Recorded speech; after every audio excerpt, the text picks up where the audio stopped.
Good evening, everyone. Welcome once again to high school football tonight on WILE 97.7. It is week 10 of the high school football season, and in a crazy 2020 year, hey, what would you expect week 10 to be? Homecoming here at Cambridge in McFarland Stadium as the Bobcats play in their last game of the year, an unscheduled opponent. The Johnstown Johnnies come into McFarland Stadium tonight, 6-3. The Cats at 4-5, and it is homecoming, and those festivities taking place on the field right now. And we're trying to live stream tonight's game as well to give you all the action video-wise, so you can watch YRP TV on YouTube, or maybe stream it on our Facebook page as well at yourradioplace.com as the pregame festivities taking place here. And momentarily, in a few minutes, they'll name the king and the queen to reign over tonight's festivities. A nice, cool, crisp, some people might say cold and crisp fall evening, but beautiful night. The rain has subsided for the day, and the field looks good, and the teams are here ready to get going. And the Cats at 4-5, trying to close out the season with a win, and they're going to have a tough time of it tonight facing the Johnstown Johnnies. And there is a little past history between these two teams. Actually, they met up a few years ago in the 2016 playoffs. The Cats went and played Johnstown and lost to them that night 44-17 in the playoffs. And so the only matchup between these two teams, but there is some common opponents this year, and the one that you can kind of look back and see the two teams have played is Heath, a regular season opponent for Johnstown Monroe. They play in the Licking County League, and Heath defeated Johnstown 28-21 in week 4. The Cats played against Heath in their second playoff game a couple of weeks ago and lost 34-7 to the Bulldogs in Heath. So that's the situation here as pregame continues. We'll come back with more pregame festivities here in a moment. We want to mention our sponsors for tonight's game and thank Muskingum Valley Health Center, Emory Heating and Cooling. Call Ed Henry at 255-4837, and United Way of Guernsey. We'll take a quick break and be back right after this. Here at MVHC, we offer adult, dental, pediatric, women's, pharmacy, and transportation services, as well as behavioral health. We accept all patients. Make your appointment if you're not feeling well. You give it to your neighbors, your friends, co-workers, even your children. So this time, take some advice from me. Before it gets freezing cold outside, now is the time for a free estimate on replacing your furnace. Family owned and operated since 1967. Able has been serving Muskingum and Guernsey County residents with all their heating, cooling, electrical, and refrigeration needs. Let the Able family help your family. Call Abel's or visit on the web at abelsinc.com. Abel's, one company, one goal. Your comfort. Are you paying too much for homeowners insurance? Has your insurance company raised your deductible? Hi, this is John Valentine with Valentine Insurance. Many people can't accurately answer these questions. With Mint premiums escrowed into mortgages, homeowners don't pay attention to changes to their policies anymore. It's time you visit Valentine Insurance for a true, no-obligation review of your insurance policy. Call 994-1776 or stop by our office at 739 Southgate Parkway in Cambridge. United Way, thank you, and shout out to Business Blitz champions. WB Green & Company, Ray & Associates, King Carpet, Ascent Resources, Longini Gibson Insurance, Carrie Burke, Bundy Law Funeral Home, Howell Craig Insurance, David Pierce, Unity Presbyterian Church, Pat and Bob Wilhelm, Townsend Glass, Triangle Production Systems, Cato Fashions, FedEx Ground, and Janine Bach. Your United Way Business Blitz champions, supporting the most urgent needs in Guernsey, Monroe, and Noble counties. Go team! At McFarland Stadium, in the moment we've all been waiting for, John Valentine has joined us. Yeah, that's what everybody wants. Yeah, but no, they're crowning the king and queen. The king is going to be Colin Conte, and the queen is Jaden Carpenter. Jaden Carpenter. So congratulations to the king and queen tonight. So there you go. A bunch of football guys down there. I'm sure they're all excited. You were down there. And they were really excited not to be the winner, just put it that way. Well, but the excitement on their face when Colin won really makes up for it. They're very happy for him, yes, I'm sure. Very much so. Colin looks like he's really happy. Colin is not, and that's the reason why. He is not real comfortable with those kind of things, but a lot of fun for the kids. So homecoming 2020, a little bit different this year, week 10, and week 10 usually is a rivalry game, and then you head to the playoffs. The playoffs have already taken place for both these teams. Tonight, the Cats made it through a couple of rounds with a win and a loss, and of course, the Johnnies, they had their successes as well. A couple of wins and then a loss a week ago to Ironton, who's traditionally a pretty good power, too, down south, but that leaves week 10 available, and these teams were able to hook up earlier this week and make sure that they had a week 10 opponent. That's and you and I have talked a couple of times as the season has gone on too, that there were a lot of points throughout the summer that people were even questioning if there'd be any game whatsoever. Right, the fact that we actually got 10 games in, if you had asked us a couple months ago if that would have been possible, I don't think that too many answers would have been yes. This has been an exceptional year on a lot of different fronts, but yeah, the fact that we're playing week 10, there's a little extra excitement in the air tonight because of that. We're going to take one more break here in our pregame, and when we come back, we'll take a look at tonight's starting lineups and get you the keys for tonight's contest right after this. My stomach. Don't worry. Got you covered. When you have nausea, heartburn, indigestion, it's diarrhea. What's that? It's Pepto-Bismol Chews. Pepto-Bismol's in a chew? Yeah, they taste great and provide fast relief. And you can always have Pepto-Bismol handy. Ooh, let me try it. Try Pepto-Bismol Chews for fast relief. Nausea, heartburn, indigestion, diarrhea. Use as directed. Keep out of reach of children. Does learning a language feel like this? No hablo español? Hablo. It's hablo? Yes. It's hablo. When you learn a language, you want to actually use it. Babbel is designed with that goal in mind. My husband is from Guatemala. I'll apply what I've learned in Babbel to our real-life situations. The app is so easy to use, and it's so practical. It helps you learn things that you will actually need. Babbel, language for life. Celebrating 10 million subscriptions sold. Now try Babbel for free. Babbel.com. That's Babbel.com. Babbel.com. ABC Sports presents Cambridge High School Bobcat Football. Tonight's game continues after this. And that's Doan Ford. You can be certain that you'll always get a great deal and best service afterwards. In business for nearly 60 years has given Doan Ford the reputation of being a strong, reliable dealership. Be certain. Choose Doan Ford online at DoanFord.com. At Emory Heating and Cooling, one call gets it all. They provide comprehensive heating, cooling, and air quality services, including air duct installation, heat pump, air conditioning, furnace, and hot water heater repair and installation. They're the only company in the area that's vacuum and grow duct cleaning at the same time for a better clean. At Emory personally provides high-quality products that will be friendly and provide the results you expect from your HVAC system. So don't deal with a bunch of different techs. Deal with the expert in the field at Emory and his business, Emory Heating and Cooling. They also offer 24-hour services. Call 740-255-4837. Take a drive out U.S. Route 22 to the Winterset Kitchen for Amish-style cooking with daily specials and homemade desserts. Minutes past the Salt Fork entrance. That's the Winterset Kitchen. Welcome back. McFarland Stadium pre-game continues here, brought to you by Emory Heating and Cooling. Call that Emory at 255-4837. Ask about their simultaneous duct vacuum and scrubbing for the best cleaning anyone local can provide. Cats tonight in Game 10, 4-5 against the Johnstown Johnnies, who come in 6-3. And Johnny, I'd mentioned earlier that one prior contest with this foe a few years ago, I should say, in the playoffs, and Johnstown was a formidable foe then. Certainly, probably not a lot has changed. They play in that Licking Valley League, so they're familiar with a lot of the teams that Heath would play, including Heath this year. And we know how good Heath was, having played them just a couple of weeks ago.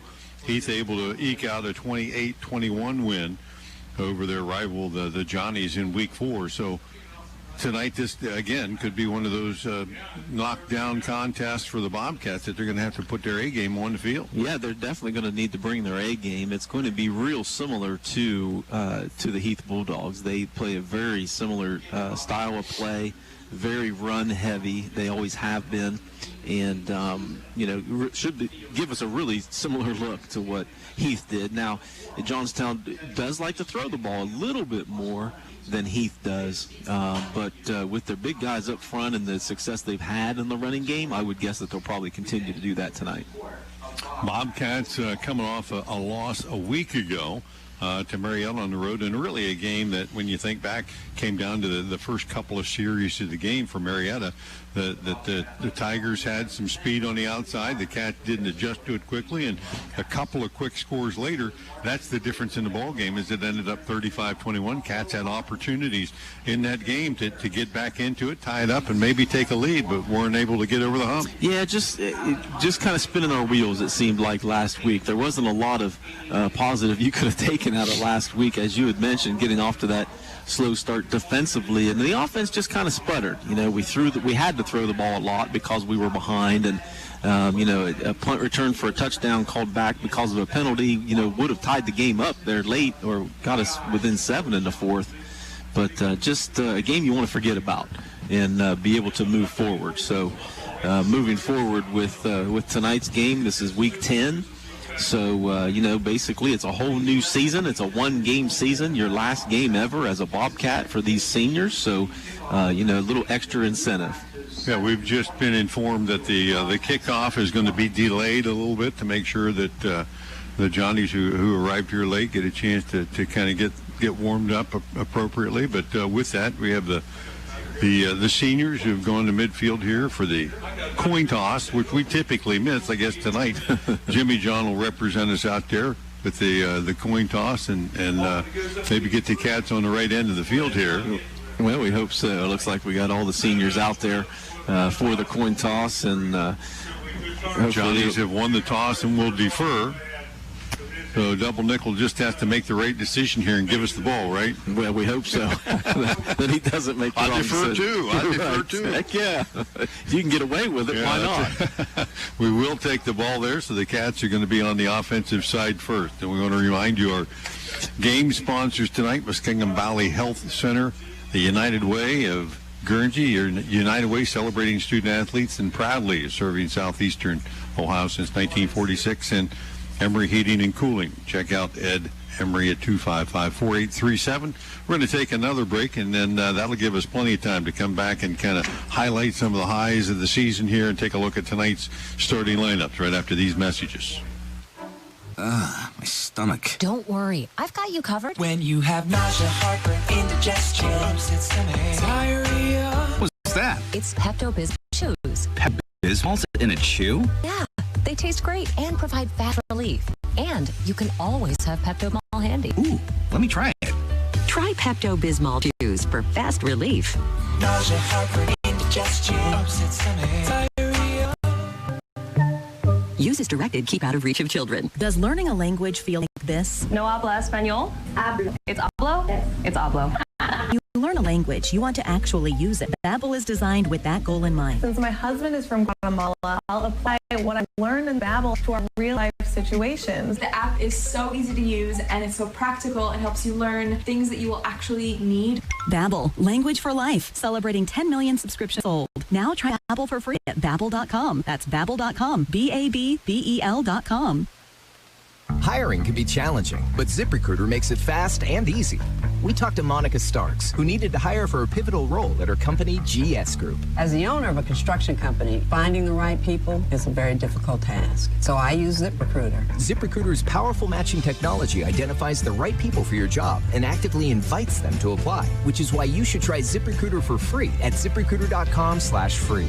Monica did, and that's how she found Lamont, her new project superintendent. The job is so perfect for me. I had a career breakthrough. I would have never found this job if it wasn't for ZipRecruiter. With ZipRecruiter, we've hired everyone from accountants to project managers to field scientists. With ZipRecruiter, we get hiring results. See why 4 out of 5 employers who post on ZipRecruiter get a quality candidate within the first day. ZipRecruiter, the smartest way to hire. And now you can try ZipRecruiter for free. That's right, free at ZipRecruiter.com/free. That's ZipRecruiter.com/free. ZipRecruiter.com/free.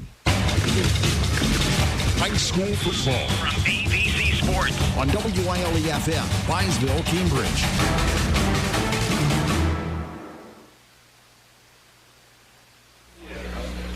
Welcome back to McFarland Stadium, side of tonight's Game 10 between the Johnstown Johnnies and the homestanding Cambridge Bobcats. Bill Kafuri along with John Valentine here tonight.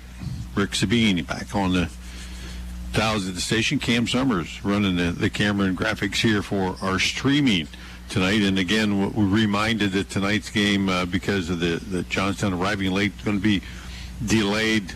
And now we're told that actually the kickoff won't take place till about 7:20, 7:25. So plenty of things to talk about. Plenty of time to get your pregame snack ready and an extra trip to the fridge. Yeah, or to the store if you forgot something. I mean, you have time to get there and back. I'd say it might be a little too chilly to be sitting outside tonight around the fire with your favorite beverage, but you could go back to the fridge for another trip. Yeah, if you got a good fire going, it's not going to be too bad. Boy, I don't know. It's a little chilly in the press box tonight, too, but we're going to heat it up. We'll throw another log on hopefully back the Cats can heat it up on the field tonight. Hey, we got plenty of time. Let's kind of take a recap here of the Cats throughout the season, and you can kind of take us week by week a little bit there, living it as a broadcaster, but also as a parent.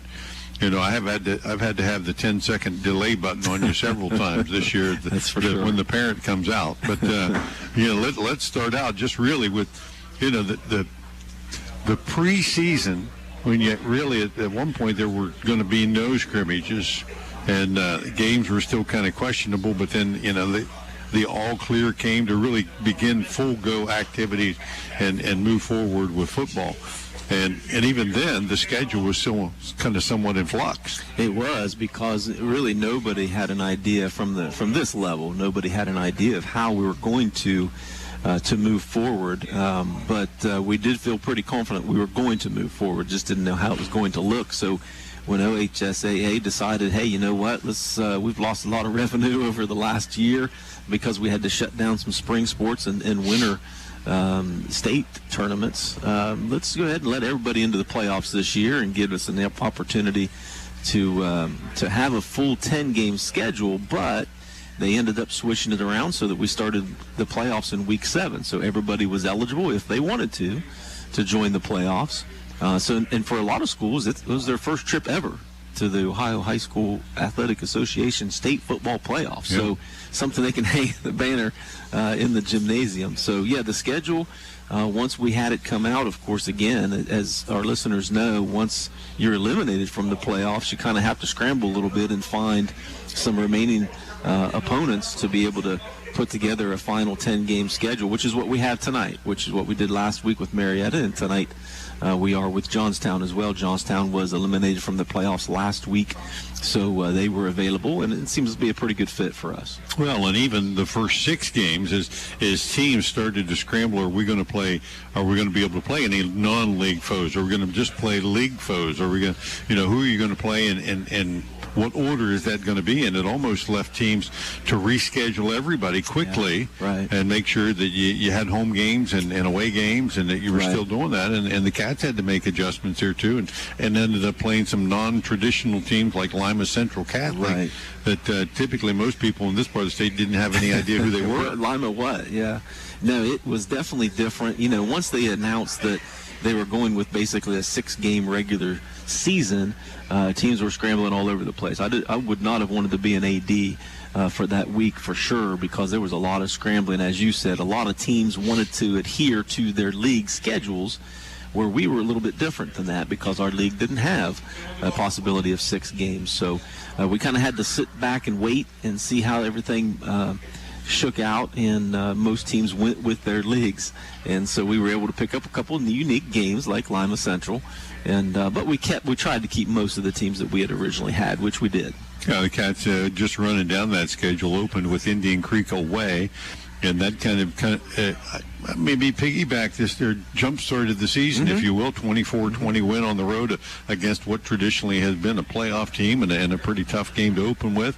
And then back at home week 2 against New Philadelphia, again, a traditional power that finished the season at 7-1 and is always good. They put it on the Cats 41-10 week 2, but then another non-traditional foe in Shenandoah in football, and the Cats went on the road to defeat Shenandoah 35-8. Then Lima Central Catholic comes to town, and knowing that they have been a high-power Division 7 team for years. They've been in the Final Four a couple of times, but they came in with a depleted roster, and it ended up being a shootout on the Saturday afternoon, 56-41. The Thunderbirds ended up defeating the Bobcats, but that was a pretty exciting game. But it was also one that I think the Bobcats came of age with their offense and some of the things that they were capable of doing. Yeah, it was, you can talk about divisions all you want to, but the fact is they actually just dropped down to Division 7 this year. They've been a Division 6 team for a while, but regardless, they're a private school, and you know that private schools can get whatever kids they want to, and typically they are solid football teams, and it was a great test for us, and I think it was great to have them on the schedule because we haven't played anybody as athletic as that team, and if we can keep up with that team, I think it built a little bit of confidence with the kids and saw that we could compete with these guys. Even though we gave up 56 points to them, we still scored 41, and the offense clicked that day, and we did a lot of really good things, and it showed because the next week we had state-ranked Bel Air coming in undefeated. Yeah, the Cats pick up a 31-20 win that night, and that kind of, I think, bolstered the Cats. It's because you really played good 2 weeks in a row against two good opponents, even though one was a loss, and a lot of Division I caliber athletes on that Thunderbird team. But Bel Air always is a well-coached team and always pretty physical. But the Cats out-physical them that night and picked up the win. But the problem up to a certain point of this season, and we've talked about this a couple of times, is the Cats' inconsistency and the inability to put two wins back to back. You start the season with a win, then a loss, then a win, then a loss, then a win, then a loss, and then into the playoffs. The last regular game was at Carrollton, and a tough week for the Cats to go on the road there. But and then the Linda McKinley comes in, and it's one of those situations where they might be pretty athletic, but you just don't know what you're getting into. But Cambridge played particularly well that night. Yeah, we actually did play really well that night. That was Lyndon McKinley's first ever playoff appearance. And so that kind of gives you an idea of what their success has been over the years. That being said, as you said, they are a city school, and they've got a lot of athletes on the team, but they were a little undisciplined, and the Cats really looked well from start to finish that game and beat them 55-14 the way that we should have beat them. And then, of course, a couple of weeks ago, the playoffs continued for the Cats on the road against a very strong Heath team up in Licking County, and the Cats fell that night 34-7, 6 turnovers for the Cats that night, and that, that kind of hurts any chances of hanging in there and staying close in a game that you have to play really well anyway. But, it's one of those things I think that, as this team has shown throughout the year, that sometimes they play really well, but when they implode, it's usually because they're trying to do too much and trying to push the envelope a little bit, and I think that was evident that night as well. Yeah, it was definitely evident that night, and just on paper, I thought it was going to be somewhat of a competitive game. Look, Heath has been a perennial playoff team, and I knew it was going to take our best effort to beat them, but I thought the game would be competitive in the fact that it was only 14-0 at halftime. I think we had 4 turnovers in the first half. We ended with 6, but we had 4 in the first half. Two pick sixes. 2 pick sixes. So if you really start to break it down, competitive-wise, I thought we matched up pretty well with them, but the things got out of hand, and it snowballed a little bit in the second half with some injuries, losing your quarterback and some other things too. So, that was a tough loss, a tough way to go out of the playoffs. But, this team tonight is going to be real similar to that Heath team. Yeah, in last week's game, Cats on the road again against Marietta, and again, an opponent that Cambridge over the last several years had a lot of success with, but the play was very similar as it was against Heath. A lot of mistakes that cost the Bobcats opportunities to score, and even took a touchdown off the board at one time that would have tied the game late, and the inability to bounce back from maybe a loss the week ahead. And you and I talked a little bit about this too at times, is when you play your playoffs in the middle of the season and then you're out, but you've got games remaining, there is something that I think psyche-wise, not only for the players, but certainly the coaches and the fans that, we're playing out the string a little bit. But it doesn't mean anything. Yeah. We got a game this week. And that's, here's the thing, that you could look at it that way, but the other team could obviously look at it that way too. So we're all on a level playing field, so it just depends on how the kids react. It's been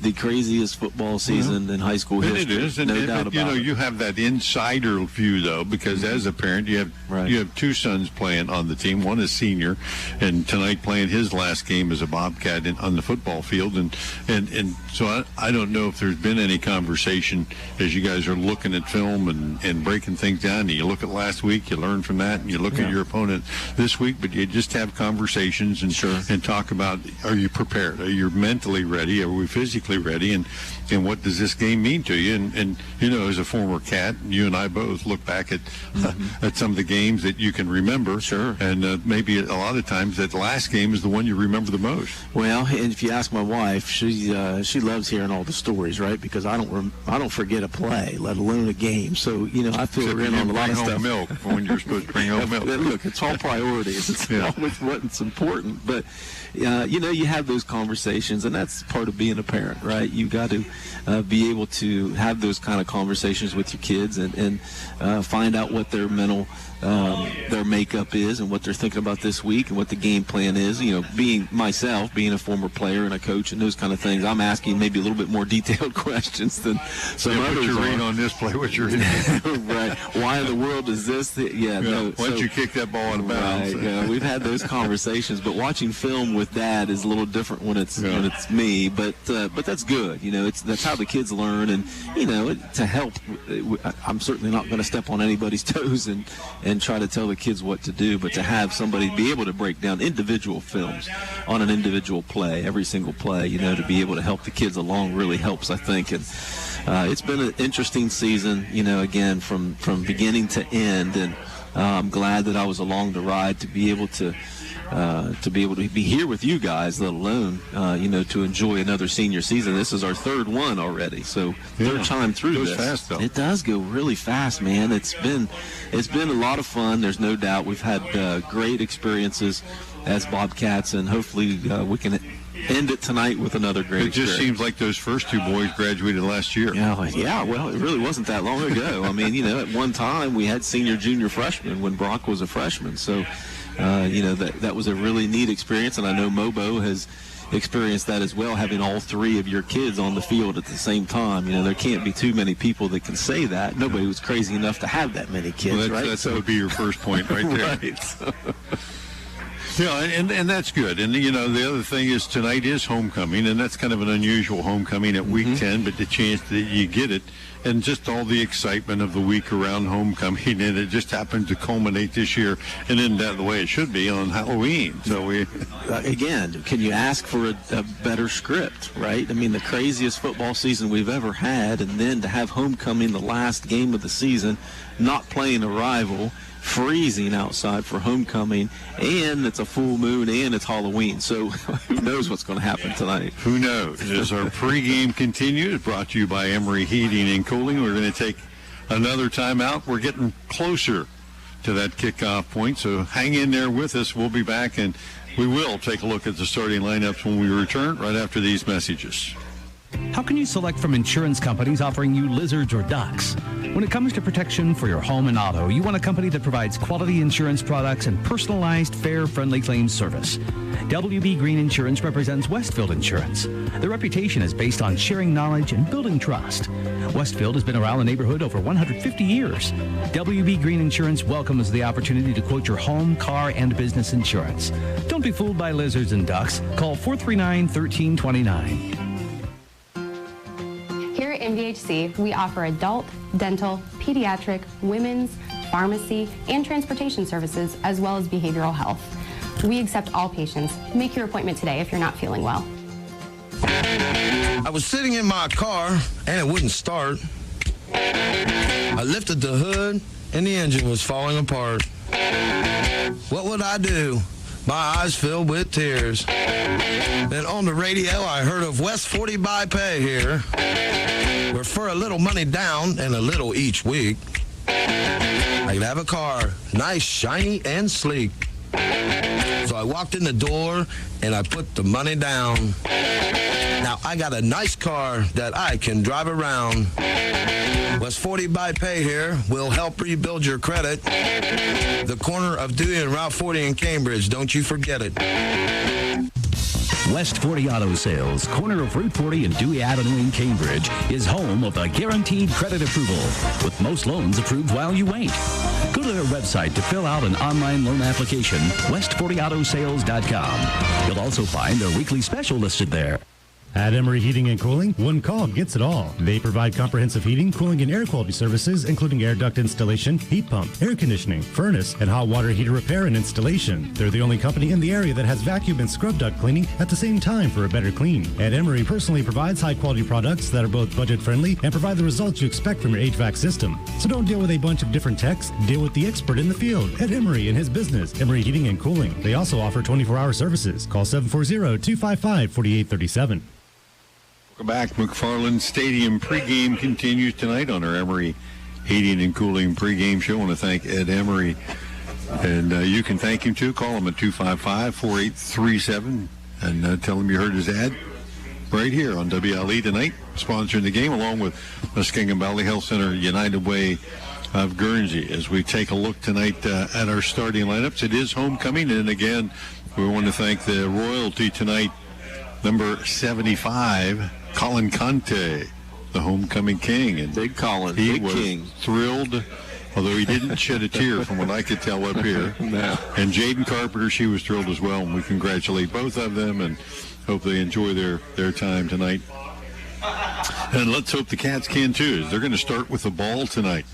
And so across the front here, the guys that, and it'll be a good test for our linemen tonight. We've got several seniors in that lineup along with your son, double nickel there, Jimmy John, Brock Valentine at left tackle, Angelo Rocco, Andy Ogle there in the middle, Case Wilson, senior on the right, along with Colin Conte, Justin Bartlett, who's listed as a tight end, but typically splits out maybe in the slot a little bit, and he ends up being the Cats' leading receiver on the season most of the time there. So those are the guys up front that open up the holes for Logan Mobilini, Caden Kenworthy. Both those guys have showed some flashes, and on the outside, Owen Feldner, Devin Ogle at wideouts, and calling the shots, the sophomore Caden Moore, and talk a little bit about Caden and his growth throughout the year. And we've talked a little bit before and after some games.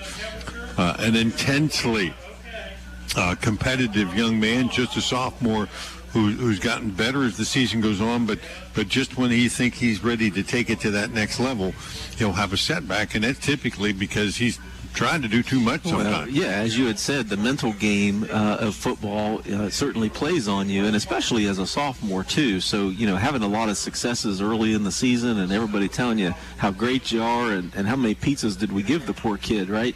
Which is great. Well, he needs a few, and that's great to be able to build that confidence.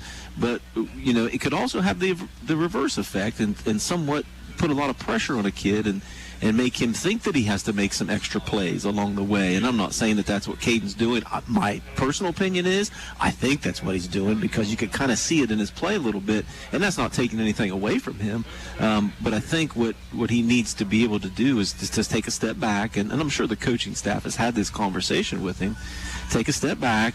You're surrounded by a lot of really experienced guys, good guys that are going to help you along the way. We don't need you to make plays every time with the ball in your hands, but we don't need you to make mistakes either. So I think that's the conversation that they're having, and Caden's going to learn that along the way. I think you'll see great strides for him even next year after some learning experiences this year. But he certainly had a successful season. He's thrown for 1,400 yards, I believe, and multiple touchdowns, 12 touchdowns, 13 touchdowns, something like that. So he's going to get better, no doubt about it, and hopefully we got 2 more years with him to see how he progresses. Well, he showed the ability in a couple of games. I mean, he had a 6-touchdown game, I think, in one game, and a couple of other games. That, you think back to that Lima Central game where he made the right reads and the right decisions.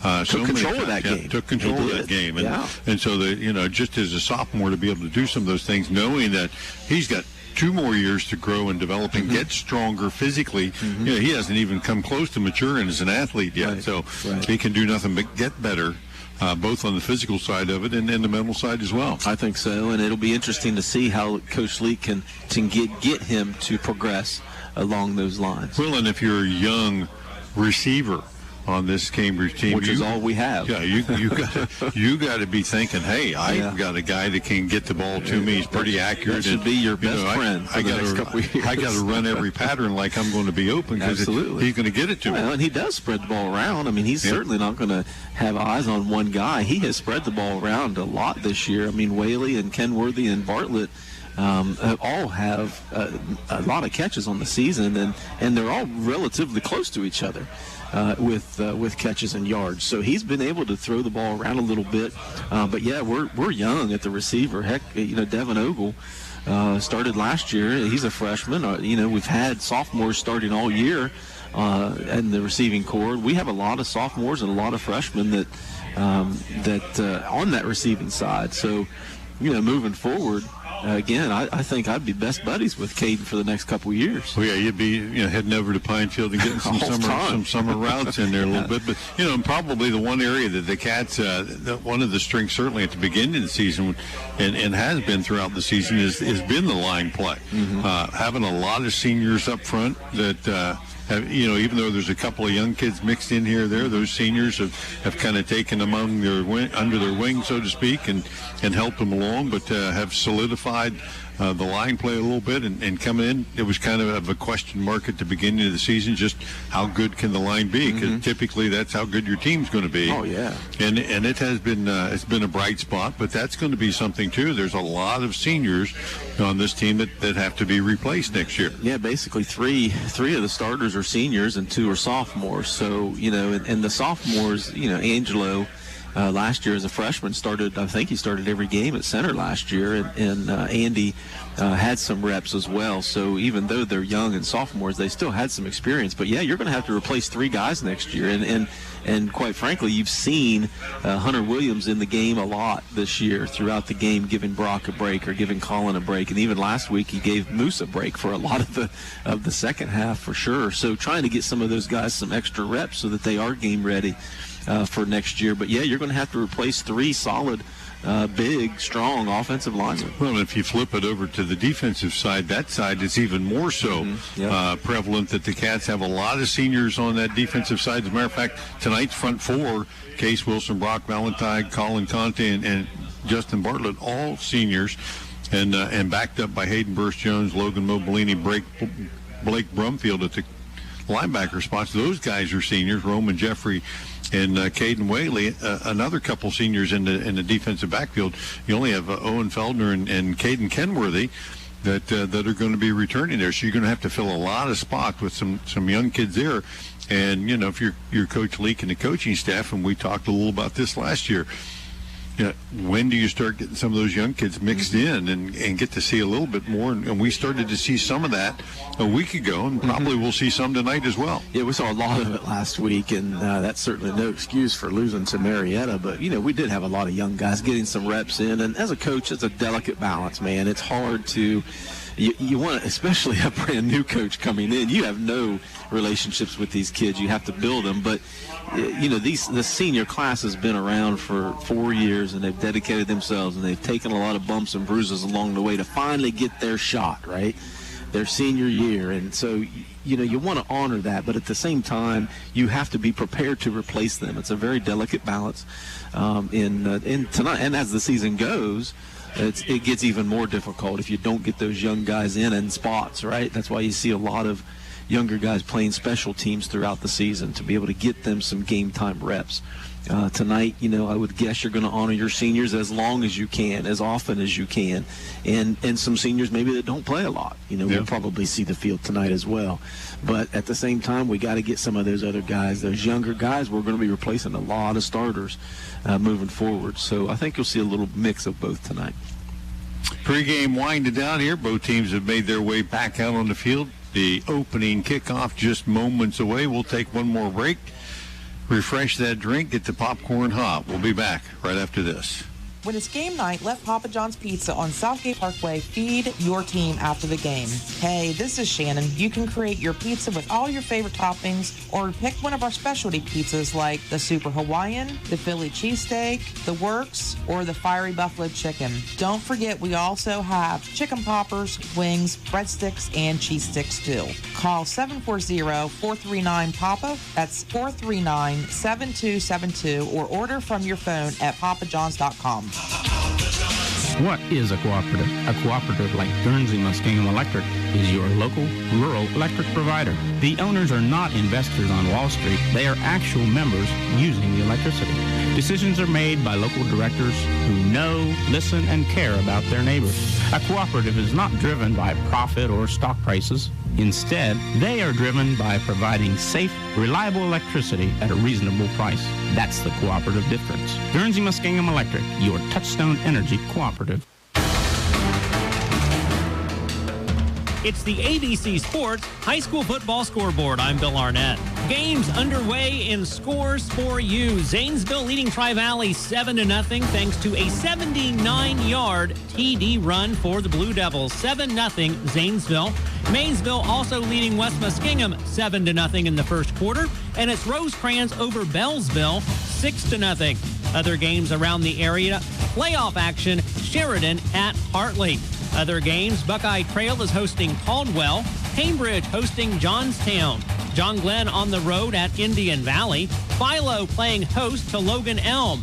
Morgan is hosting Waterford. Riverview on the road at Claymont. Union Local at home hosting Wellsville. Newark on the road at Mount Vernon. Saturday games on the radio for you. 107.9, 98.5 Nash Icon, Meadowbrook at St. Clairsville. And on WVNV 93.5 FM, Barnesville on the road at Fort Fry. We'll have the next scoreboard update shortly. I'm Bill Arnett, ABC Sports. Back in McFarland Stadium, finally ready to get things underway here. The Johnnies versus the Bobcats here, and all of our kickoffs tonight brought to you by Valentine Insurance on Southgate Parkway, including this opening kickoff. Bobcats got Whaley and Jeffrey back deep as we think the Johnnies are ready. They go right out of the huddle. So you have to be up there ready. As you can see, the Cats are prepared for an onside kick. That won't happen, and Johnstown will back off a little bit and get ready to kick it away. Wes Myers will approach and squib this one along the ground. Going to be taken by one of the Bobcat up guys. Out across the 30, 35, and the 40, and out near the 45-yard line. Bobcats are going to enjoy great field position to start their opening drive of the night. Bo Stottsbury on the return for the Bobcats, and the Cats will take over, I think, at their own 46-yard line. Yeah, he bobbed and weaved right through several different Johnnies there and had a couple nice blocks, and came away with about 25-yard return there. Garrett Grinstead, 205. Braden Hill at 205. And Caden Rishu, 190. And Jake Lust, 240 up front as the Cats come out firing right away. And out in the left flat, in and out of the hands of Caden Kenworthy, the intended receiver. And we've seen Kenworthy come off or out of the backfield or off the line and run that short out a lot this year. And most of the time, hands of glue that time, unable to hold on to it. It is a little nippy tonight. 2nd and 10.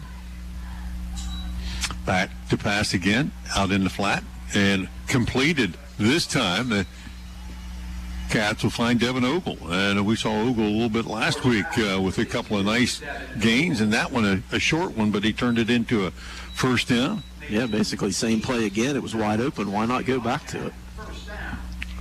All of our first downs brought to you by WB Green tonight. So we'll get started on that train as direct snap back to Moore, and he'll follow his running backs around the right edge and get it inside the 40 to about the 39. A short gain on that first down play, but certainly at this point, early in the game, but game 10, you're thinking 4-down territory from here on in, right? Well, it's game 10. It's 4-down territory all game, I think, at this point. Why punt, right? Jake might get cold. He needs a night off. Cats got a 2x2 set here. Motion across by Kenworthy. They'll hand him the jet sweep to the left side. Got the corner, 40. Breaks a tackle at the 35 and forced out of bounds. Right around the 30-yard line. They'll give him the 31 as his progress, just short of a first down there. And again, the Cats mixing it up a little bit here. Some short passes and runs to the edge, but nothing straight ahead. No, not yet. But they have a pretty stout defensive line, so they're trying to get the Johnnies outside, and they've got you see 32 there for the Johnnies. He's a D1 Jake recruit Lusk is going to the Naval Academy, so we're going to have our hands full with him tonight. High snap and loose in the backfield. And let's see who came up with it. And they will say the Bobcats retained. That went right through the hand of Cade Moore, and I think Logan Mobilini able to hop on it, but there'll be a loss on that play. The Cats looking at 3rd and 1 instead of 3rd and 1, now 4th and about 7.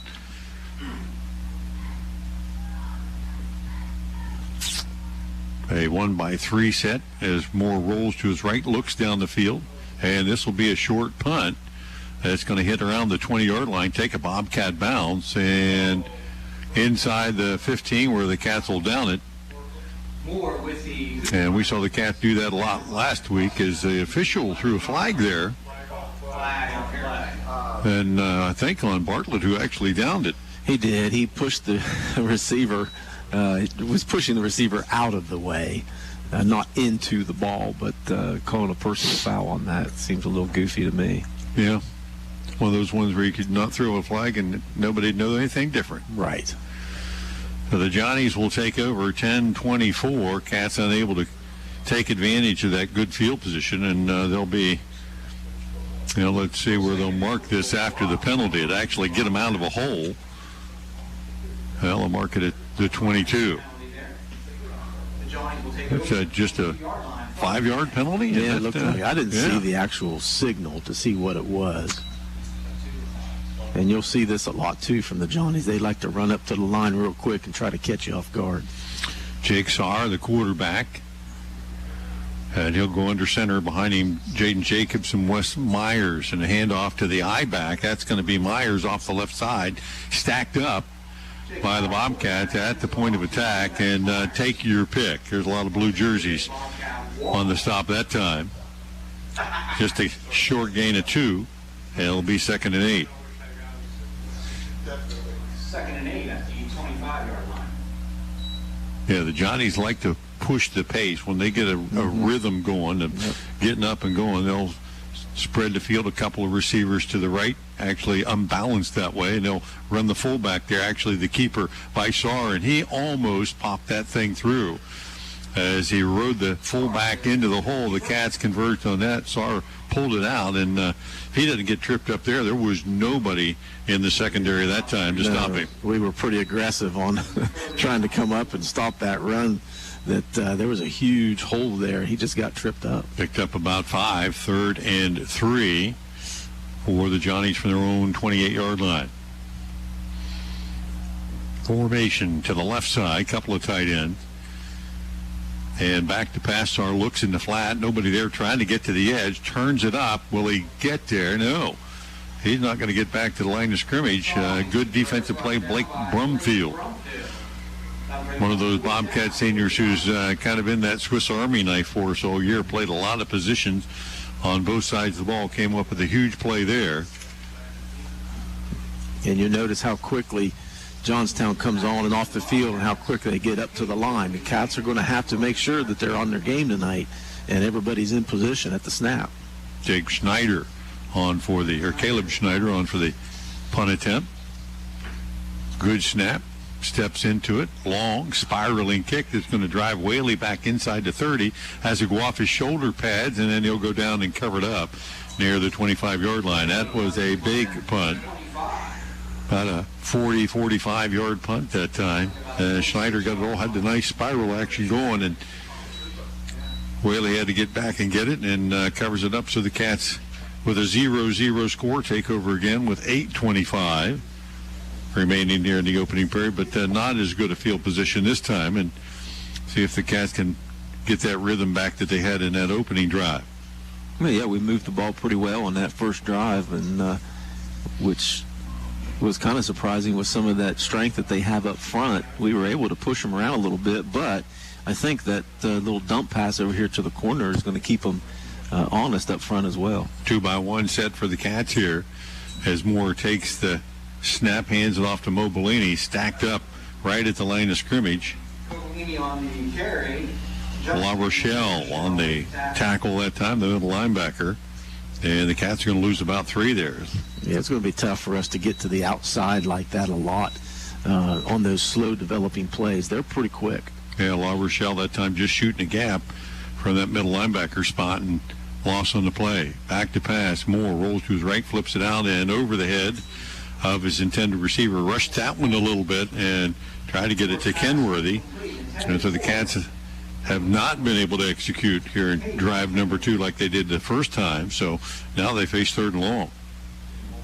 And he had him open, just, a touch pass, and he just put a little bit too much mustard. He had Lusk chasing him down in the backfield at 6'4" and 240. You don't want to wait for that collision. 3rd and long, 3 wides to the left. Moore looks that way, then down the middle of the field, fires it down there, has his man. That is completed. Bartlett steals it away from the defender and in to Johnny territory. Justin Bartlett, as he's done all year. Tell you what, he's got the vice grips. That ball was contested by the DB, and Bartlett just took it away from him, and that'll be a WB Green first down at the Johnny 45. Yeah, I really thought that ball was going to be picked off. The free safety was licking his chops there and just didn't step in front of the ball. 1st and 10. Cats 2-by-2 here. Play action, quick pass left flat to Kenworthy, dragging a defender with him, and then help comes along as Caden Kenworthy moves it down to about the 42. Gain of a couple. Kenworthy, if he can break that tackle quickly, he had some space out there to move down the field, but that guy had his shoes untied. He was not and his letting socks go. off. 2nd and 8. 2 wide to the right. 3 men in the backfield here as the Cats hand it off straight ahead. Mo Bellini popped through 40, 35, breaks it to the outside, down the right sideline. He'll take it inside the 20-yard line before he's finally knocked out of bounds. And look at Mo Bellini, the senior, with maybe the best carry we've seen him have in a few weeks. Yeah, sure. We had a nice crease there on the outside as well, and he's quick enough to be able to get to the side. A little quick hitter that time off the right side. And he's tough to bring down. Yeah, first down brought to you by WB Green. Under 7 to play, no score, but the Cats in the red zone. 3 wide to the left, 1 to the right. Mo Bellini in the backfield with Moore. Moore back to pass, fires it out to Whaley at the 15. Breaks it inside, down to the 10 to the 5, and inside the 5-yard line. That will be 1st and goal to go. And another WB Green first down as the Cats now clicking a little bit. Getting a lot of different people involved in a lot of different places. 1st and goal from the 3. Kenworthy, Mo Bellini in the backfield with Moore. Wideouts each way as they double check the signal there. Now Kenworthy off the left, Mo Bellini in the pistol. Straight ahead, Mo Bellini to the 2 and into the end zone. The Cats strike first. Put them on the board. Logan Mo Bellini from 2 yards out. And the Cats that time 76-yard drive. Yeah, that and really the big play there was that long 27-yard run by Mobo, but the nice 13-yard pass here to Whaley to set up that touchdown was a really great play design. Philippines on for the extra point attempt. Got that one straight and true, and a Bobcat break on top first here, 7-0 against the Johnny, 6:23 left in the opening period. We'll be back right after this. Here at MVHC, we offer adult, dental, pediatric, women's, pharmacy, and transportation services, as well as behavioral health. We accept all patients. Make your appointment today if you're not feeling well. The Winterset Kitchen, past the entrance to Saltfork State Park on Route 22, offers Amish-style cooking with delicious homemade desserts. Open Monday through Saturday. Back at McFarland Stadium, and correction on the extra point attempt by Lucas Parsons on the extra point try. Knocked it through there.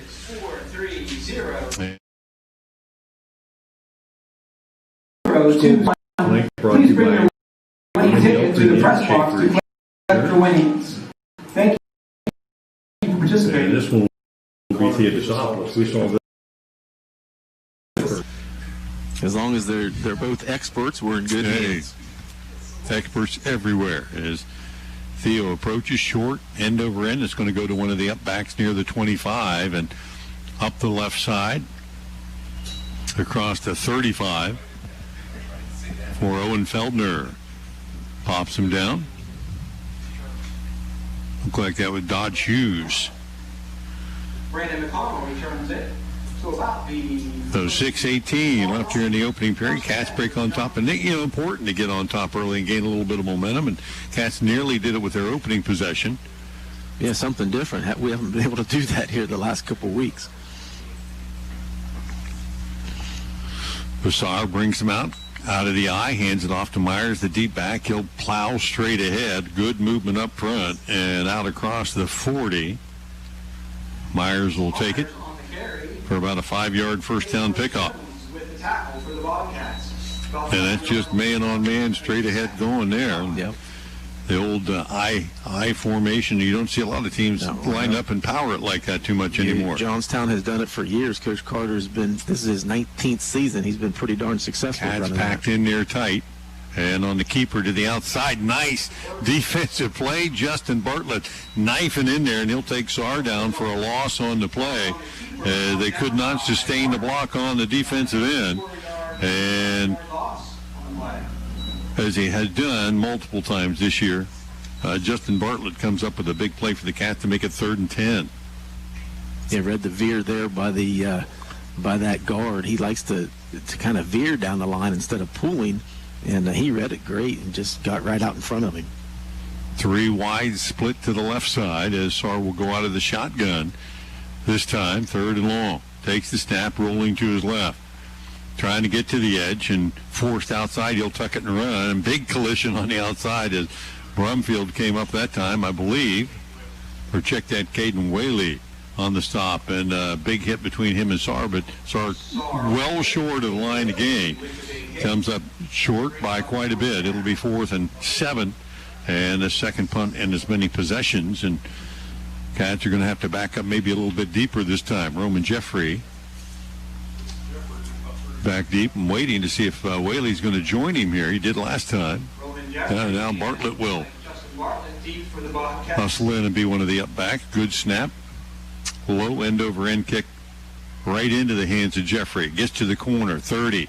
Out to the 40, has a line, 50, and a flag. Couple flags come in, and Jeffrey in a foot race to the end zone will take it to the house, but this one's going to come back right at midfield. A couple of illegal blocks, I think. And how many times have we seen the Cats set up a perfect wall, and including last week at Marietta where they got a score. A couple earlier this year that they returned and had big runs, but that time flags came from every direction, and I'm sure we'll see this one get off the board. Well, you saw a lot of white jerseys flying through the air on that particular return, so that means the Cats were legal blocks. Right? I would say that the Cats probably hit a few guys they weren't supposed to hit.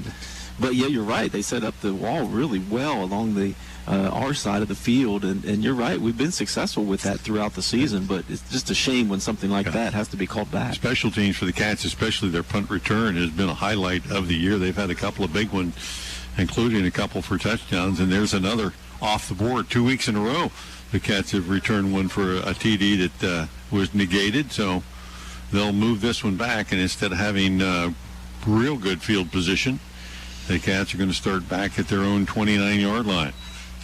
Of course, the last drive, 7 plays, 76 yards, so certainly capable of doing it, but you'd like to be closer to midfield here. 4:09 left opening period, 7-0 Cambridge, and again, they'll stay in a 3-man backfield. Moore, toss sweep, right side. Mobilini tries to get to the edge, has the 30-yard line, and outside a flag comes in as the block on the edge is going to cost the Cats as well. And Mobilini kind of looking for a place to cut it up. Nothing there as that play got strung out, and that makes the block on that outside even tougher to make. And the Cats will pick up their first penalty on the offensive side tonight, and that's going to back them up 10 more. Yeah, really had an 8-yard gain there, getting to that outside. But there's a reason he got to the outside, and now it puts us back inside the 20. Yeah, that back about the 18 is where they'll mark it down, so an 11-yard penalty that time or so. Still first down, though, is Ogle splits wide to the right. Cats with 3 wides to the left side. Moore and Mobilini in the backfield, back to pass, and now the quarterback draw. Good yardage for Moore straight ahead to the 25, still on his feet near the 30, and across the 30 he'll go down close to the original line of scrimmage. So got back most of the penalty yardage. And did I see a flag come flying in late? Yes, I did. So let's see. Well, where it's at, you would hope that it'd be some kind of face mask. It was right in at the tackle, right where the tackle was made, and that's a hold on the Bobcats again. So Cambridge with a gain on the play. I don't know how it could be a hold where the spot of the tackle. How in the heck? Who's going to be holding him as he's being tackled? There was a blocker at that spot, but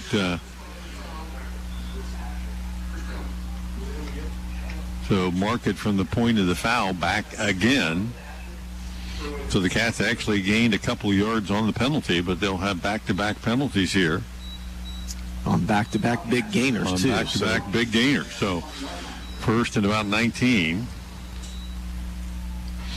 And the Cats will spread the field 2 by 2 here. First and 19 as Moore quickly passes in the left flat to Whaley. He'll have it at the 20 and get out of bounds, or knocked out of bounds, I should say, near the 30-yard or 25-yard line. Brandon McConnell on the tackle for the Johnnies. Brandon McConnell out there along with Jake Lusk. And so Cats got about 5 of that back. Second in 15 now. 1 by 3 look this time with 3:39 left in the first period. 7-0 Cats. Moore looks to his right. Under pressure. Flush now. He's going to get stuck and go down inside the 20. Took just a little too long there as he didn't have anybody open initially, and by the time he thought to take off, there was nowhere to go. Yeah, the pocket collapsed a little bit. The pocket was there for a second, but he didn't really get a chance to step up into it. It was collapsing pretty quickly. A third and about 20 now, as the Cats need another big play. Similar situation in their last possession, got a big play to Bartlett. Sure, they may look there again as the Johnnies show blitz. They'll come soft. Moore steps up, now looks to run, and he's going to get back to the line of scrimmage maybe a little bit more as Lusk on the tackle that time, and the Cats will be forced to punt the ball away once again here as the clock will wind down to about the 2:30 mark here in the opening period. Johnstown looks to have pretty good starting position as Wes Myers back deep to return this kick. And Jake Valentine back in punt formation for the Cats. Good snap. Steps into it, and a flag comes in as Valentine punts it across the 45. Fumbled and still loose there. The Cats say they have it, and there's still guys jumping on the pile there. So the ball popping around, and a flag came in down at the line of scrimmage. We'll have to check that as well. And I think they're going to call that on the Bobcats for illegal procedure. They may not have had everybody lined up on the line of scrimmage that time. And in any event, the Johnnies come up with the ball. So they'll maintain possession. 2:12 left in the opening period. 7-0 Cambridge. But Johnstown with their best starting position. They'll start at the Cambridge 44. Well, big defensive possession here for the Bobcats inside our territory with the 7-0 lead. We got to make sure that we can keep them out of the end zone here.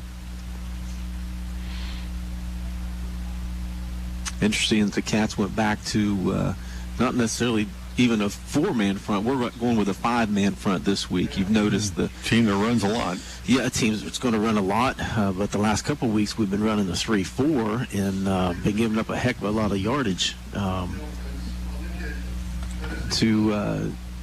lot of yardage on defense. So going to a 5-man front here putting in a couple of the hosses that have been playing most of the year. So Harrington I think that's basically is an old nose guard. You got Harrington in the middle, Colin Conte and Brock Valentine at the tackles, and a couple of defensive ends as well.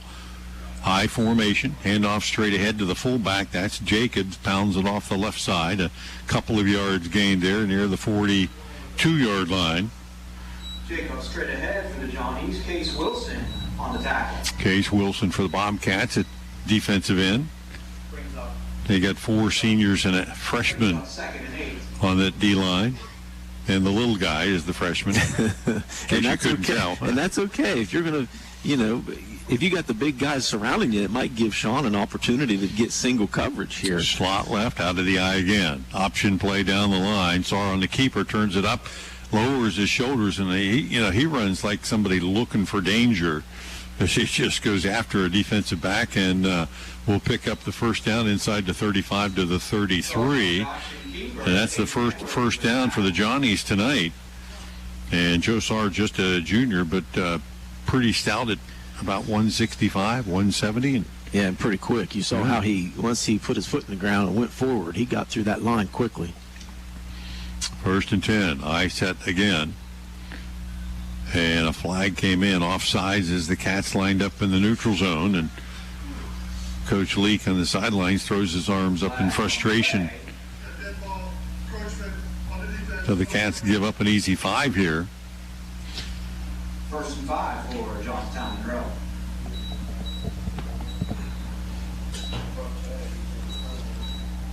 Yeah, that's the Cats' 5th penalty. Actually, we had 6, but 1 was declined, so 5th penalty already for the Cats in the first quarter. It'll be 1st and 5. At the 1-minute mark, Johnny's on the move, trailing 7-0.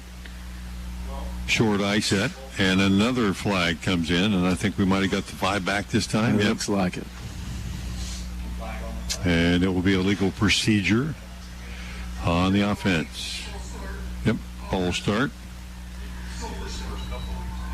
So 1st and 10 again. Makes it 1st and 10. The only thing we lost there was time. Hey, want to give a shout out tonight, J.P. Felder. I know he's listening and watching. Oh, I'm sure. And probably pacing. He can't do that here. 1st and 10. Sarr again on the keeper. Gives some ground. A catch, chase him down. And again, Blake Brumfield. He's made 2 or 3 plays over on that corner today. And another one there. Sarr was just getting ready to kind of kick it into high gear. And Brumfield on the stop, a gain of a couple, makes it 2nd and 8. Yeah, Brum's had a pretty decent season for the Cats in his senior year. You can see he's quick enough to get to that outside from that linebacker position. He saw that gap and he shot right through. And thankfully he was there because Sarr would have got another 3 or 4 yards. Pulaski checks in for Conte here. The King has Sarr straight ahead to give to the fullback, and Jacobs banged down around the 25. That'll be short of the first down marker, but pretty good pickup. And that'll bring us to the end of 1. First period in the books here from McFarland Stadium. Bobcats holding on to a 7-0 advantage. We'll be back. Second period coming up right after this. Promises. You've heard them all. Peace of mind, quality insurance products, superior claim service, all at a fair and competitive price. Since 1848, Westfield Insurance has promised to provide excellent insurance coverage for your home, auto, and business, sharing knowledge, building trust. That is Westfield Insurance's pledge to their customers. For a quote on protecting your home, auto, and business, call W.E. Green Insurance today. W.E. Green, professional insurance. Welcome back to McFarland Stadium. Scoreboard update brought to you by Schaefer Insurance. See Mindy Eldringham at Schaefer Insurance in downtown Cambridge for all your insurance coverage. 7-0. Bobcats with the first and only score of the game. Logan Mobilini from a couple of yards out. In the first period at this 6:23 mark, although now the Johnnies back on the move. We want to thank Muskego Valley Home Center, Emory Heating and Cooling, and United Way of Guernsey, some of our sponsors for tonight's game. And it is third down and 2, I should say, for the Johnnies from the Cambridge 25, and probably 4 down territory here for Johnstown as well. Oh, yeah. And a give. straight ahead, and Wes Myers pounds it off the left side, has the first down, and then some. Wes Myers on the carry picks up the first down for the Giants. And Harrington at the bottom of that pile for the Bobcats. They got a good shove up front, and the Cats. Again, this is Coach's 19th season for the Johnnies. So, the Johnnies faithful are used to this offense. And I'll tell you, those linemen, they know how to help. They know how to pull. They know how to crack. Unbalanced to the right, handoff straight ahead to Jacobs, and he'll bend it backwards. Conte jumps on his back and drags him down after a couple. But just, they set up that inside play to the fullback, and then before you know it, they fake it, and the quarterback with his speed gets to the edge. But it's just kind of a sneaky unbalanced as they flop a tackle over, and they have a couple of wideouts that way. And they're usually really smooth in those handoffs. It's difficult to pick up who does have the ball if the Cambridge faithful tight formation here. Second down. Unbalanced to the left, they'll go that way. And again, Wes Myers pops it off the left side, and the advantage Johnny's there as they pound it down near the 10-yard line. And it'll be just short of a first down. They're in true pounded mode right now. Yeah. If I was going to say, if everybody remembers, just a few years ago, last time the Cats were in the playoffs, 2016, we traveled up to Johnstown and watched them put on a clinic. Really, they ran the ball really well that night as well. Unbalanced to the left this time, and again the deep back Myers. Drug down for a short game, but probably enough for the first down. And Wilson on the stop for the Cats, but enough to move the sticks, and now goal to go, as it is first and goal from about the 7-yard line. Best drive of the night for the Johnnies started at the Cambridge 44 and has taken them 8 plays to get to this spot. They'll flip it over unbalanced to the right side. That pretty much tells you where they're going. Handoff straight ahead. No, the keeper is, that time, Saar tried to follow Jacobs through the hole, and he got pinballed to the ground after a short gain. Saar's on the keep. Kenworthy makes the tackle. Kenworthy for the Bobcats on the stop. And there's just not a lot of ball handling here. Saar either has it in his hands or hands it off to one guy, and you're not going to see too much of opportunities to put it on the ground. Unbalanced to the right. Option play that way. Kicks it out to Myers. Bobcats there, though. And another big play on the outside for Cambridge. Myers takes the pitch. Brought down by Hayden Burris-Jones. Hayden Burris-Jones from that middle linebacker spot got out there in a hurry, had a good angle, and drops him for a loss on the play out near the 9. Third down and goal from the 9. And any time that they try to go off tackle like that or outside the tackle, those linebackers have to take really good angles and shoot those holes when they see them open. We haven't seen the Johnnies throw much tonight, but this might be one of those situations. Unbalanced to the right now, they'll shift a receiver to the left side. Saar. Back to pass, looking down the field, now flushed out of the pocket up the right side, has room there, and he'll stretch it into the end zone. And I don't know if that was by design or just Saar decided to improvise, and he made one man miss out there, and I think Hayden Burris-Jones had a shot at him but couldn't bring him down. So Saar from 9 yards out makes it a 1-point game. Yeah, as you can see, his quickness. He saw that he had some opening in front of him, tucked the ball and ran and made a couple moves, actually, at the goal line to be able to sneak in. So extra point attempt here as the Johnnies line up in a kind of a, what do you call a muddle huddle? Is that what you call that? Yep. They'll line up to the left. It's been a while since we've seen a muddle huddle. And they'll come across. If you don't defend it, they'll take advantage of it. There's a reason why they do it, sure. Extra point is up and good. Caleb Schneider pops it through. And the Johnnies cap off the drive, making it 7-7.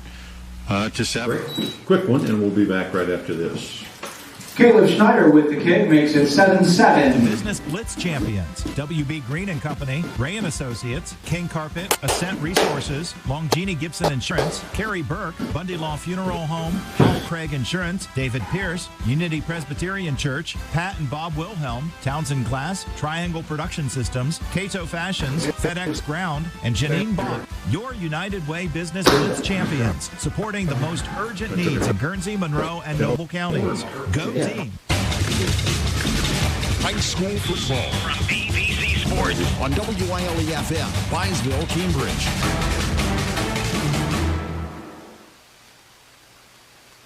At McFarland Stadium, and our scoreboard update brought to you by Schaefer Insurance. 7-7 now as the Johnnies come back 11 plays just to go 44 yards, but Joe Saar from 9 yards out. As Caleb Schneider on for the Valentine Insurance kickoff. Last time hit one a little bit short. Did the Cats return pretty well? Let's see what happens here as he squibs another one. It's going to bounce through and picks up nice hands there by Jake Valentine at the 30. Picks it up there on the short hop across the 40, 45, and almost to the 50. That looks like a shortstop, man, going to his right, gloving it there and picking it up on the run. I don't know where he gets that from. When you're a guy that doesn't get to touch the ball very much, every time it comes close, he could have easily let that go to the deep back, but that ball didn't have a chance of getting past. You get a chance to get on the field, you got to make the most of it. Nice pick up there, and it's going to give the Cats great field position at their own 48-yard line. 7-7 ball game. 8:30 left here in the first half. Caleb Moore, formation 2-by-2 set here. Mobilini with him in the backfield in motion up front. And Devin Ogle on the outside, just a little jump there. The defensive back kind of pointed at him. The official agreed. So the Cats, again, a mental mistake here, and they'll start this drive with another penalty. And same thing happened at the beginning of the last drive. Yeah. I mean, you just can't have these small penalties to kill drives. We're at midfield. Yep, back to pass. Moore flips it right flat, has Mobilini, puts a move on, heads to the corner, out to the 45, lowers his shoulder to the 50, and a flag comes in from the defensive backfield. Moore completes the pass to Mobilini. And let's see if it's another Cambridge penalty or not. That's a good game for the Cats. Got about 10 on it. Spot of the fouls, the 48. Cats are celebrating here, so it must have been on the Johnnies. Yeah, I don't know, because it was away from where the ball was at that the flag came in. And here's the signal. Face mask. Tack a 5 on. So that'll be a first down for the Cats and another WB Green first down tonight. Yeah, Devin Ogle had his man out here in front of the play, and they were fighting a little bit there. Mobilini off the left side, following Kenworthy through, big block up front, and pounds it inside to 35. And a big first down carry there, just short of a first down. Logan Mobilini, give him 9 on that play. Second and 1, so the Cats back in gear here offensively. Moving it down the field. Whaley splits out to the right, Ogle to the left. 2 backs on either side of Moore in the backfield. And he'll drop straight back to pass, looks down the field, flushed out of the pocket now, and he'll tuck it and run. Down to the 30, head to the sideline, and got there. And he'll pick up a couple of yards and enough for the first down. Move those sticks again, courtesy of WB Green. And 7:37 left here in the first half. Cats eating up some time and moving into scoring position. Yeah, good protection there for Caden. He had a couple extra seconds there to scan the field. Got a little bit of pressure, saw it wasn't there, tucked it and ran. Matchup of the night is whoever has to block Jake Lusk on the edge up front. As more quarterback draws it again, 30, 25, and down near the 20. He had both Mobilini and Kenworthy hunting and picking somebody to block for him, and that'll be close to a 10-yard gain. Maybe just shy of enough to move the sticks again.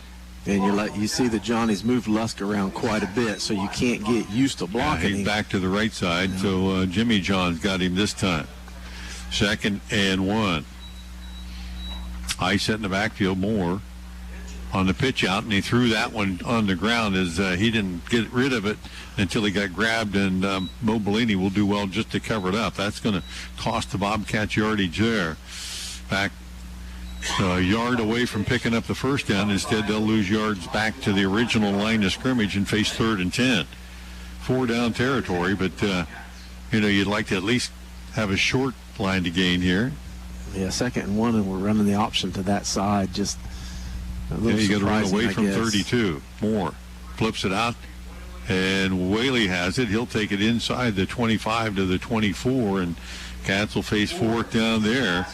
4th and about 4, maybe 5. Coming up on this 6-minute mark, Cats need a big play to keep this drive alive. And once again, penalties and a couple of miscues here been the Cats' undoing. Ogle will spread left, 3 wide to the right. Leading receiver, Bartlett, is the inside man to the right side. Moore barking things out to his receivers to the right, looks that way, flips it out quickly to Kenworthy, breaks a tackle down to the 20, first down and then some, 15, and drives his way inside the 15. Caden Kenworthy moving the sticks courtesy of WB Green. And, well, that's the guy I'm picking because he don't go down easy. No, he doesn't, and he broke that tackle there. I mean, the defender, him off. Sure he did. The defender makes that tackle, and it's Johnny's ball right now. That the guy came up and tried to tackle him high, and the way as strong as Kenworthy is up on top, that was a benefit to the Bobcats. If you tie up the wheels, the car's not going anywhere, right? But nice job by the Cats here to pick up another first down. A big first down, because now we're in scoring territory here. We got to come away with some points. Inside the 20, Moore on the keeper, trying to get to the edge. Nothing doing there. Got to the 15. That'll be a loss on the play of about a yard. Garrett Grinstead on the stop that time. That play just kind of broke down from the onset. There just wasn't any place to go. Well, and into the short side of the field, too. He didn't have a lot of extra room to maneuver. Cats 2-by-2 here, 2nd and 12. Moore and Mobilini in the backfield. Back to pass, now the draw again to the 15. Makes a nice cut at the 10. Inside the 10, Caden Moore will get down to about the 8 and cut that line to gain basically in half. So the Cats a couple of plays here to try to maybe pick up 4 or 5. And it will be about 4 left for the Cats. 3rd down, and the clock winding down, 4:29 left. 7-7 our score. We're in the waning moments here of the first half. Ogle to the right, Whaley to the left, and now Kenworthy and Mobilini both in the backfield. A little confusion here in the backfield. Might be a timeout here for Coach Leake. Yeah, I think he's going to do that.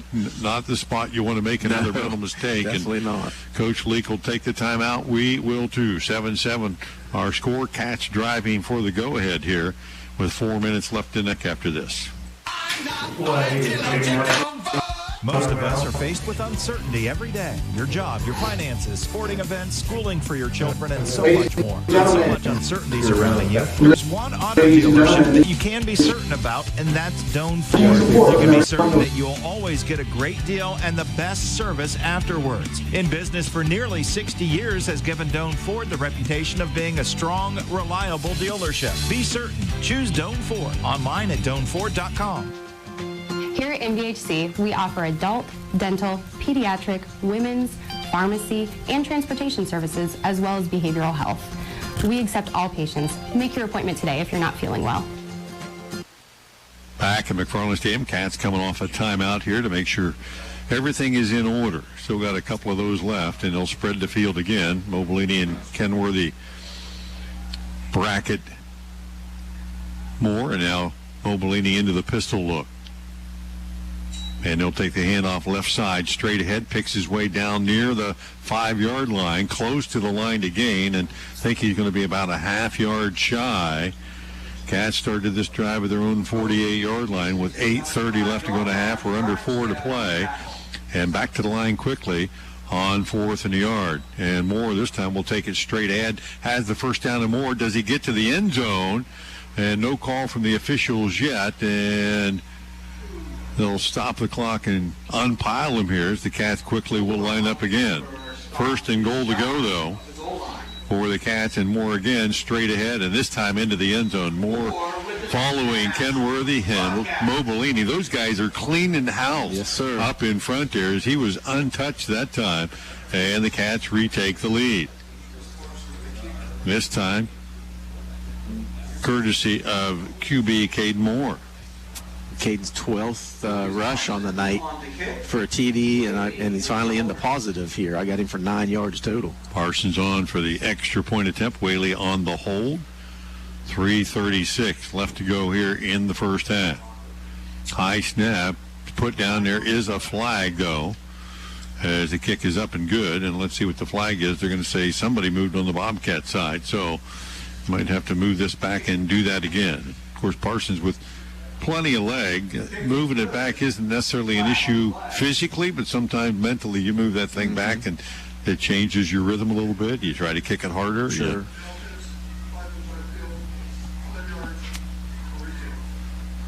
So the Cats will retry. Should not be. Like Lucas Parsons. No. Cats extending their lead back to a touchdown here. Move it back 5, redo it again. Good snap this time, holds down and blocked as the guy came off the edge that time. And Malachi Clark comes in to block it. So the Cats will lose that extra point attempt on the block. And it stays 13-7 Cambridge. We'll be back right after this. Southeastern Med understands that you've been putting off a lot during the stay-at-home order, including wellness checkups with your doctor. Superior Med Family Practice Cambridge, Office of Doctors Now, Collingwood and Lilco, and Caldwell Office of Becky Hall NP are open and offering telehealth visits if you prefer. Southeastern Med is focused on your safety. We are your community hospital. Visit SEORMC.org to learn more. Back at McFarland Stadium, Cats retake the lead, 13-7. Extra point blocked by Malachi Clark. Your Schaefer Insurance scoreboard update, 13-7. Cambridge there as Caden Moore takes it in from a yard out. 52-yard drive, goes 10 plays, and now Connor Theodosopoulos on for the Valentine Insurance kickoff with 3:36 left. He'll approach, kick it high and deep, far side, and a flag came in, and the Cats were offside again. Just these little miscues, and we've seen a number of them for the Cats tonight, just not sharp in a lot of the different phases of the game. It's cost them a touchdown, now an extra point, and now they'll have to move back a few more yards here to kick it again. Yeah, 8 penalties already for the Cats. And as you said, they're just little things, but we've already lost a score and an extra point. And now we're going to lose some field position here.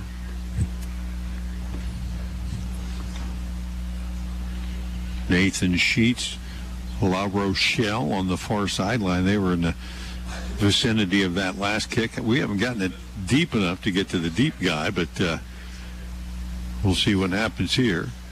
Another Valentine Insurance try here. Theo approaches, stops, now kicks it again and kicks it in that same direction. And Sheets is going to pick it up at the 30, out across the 35, maybe the 40.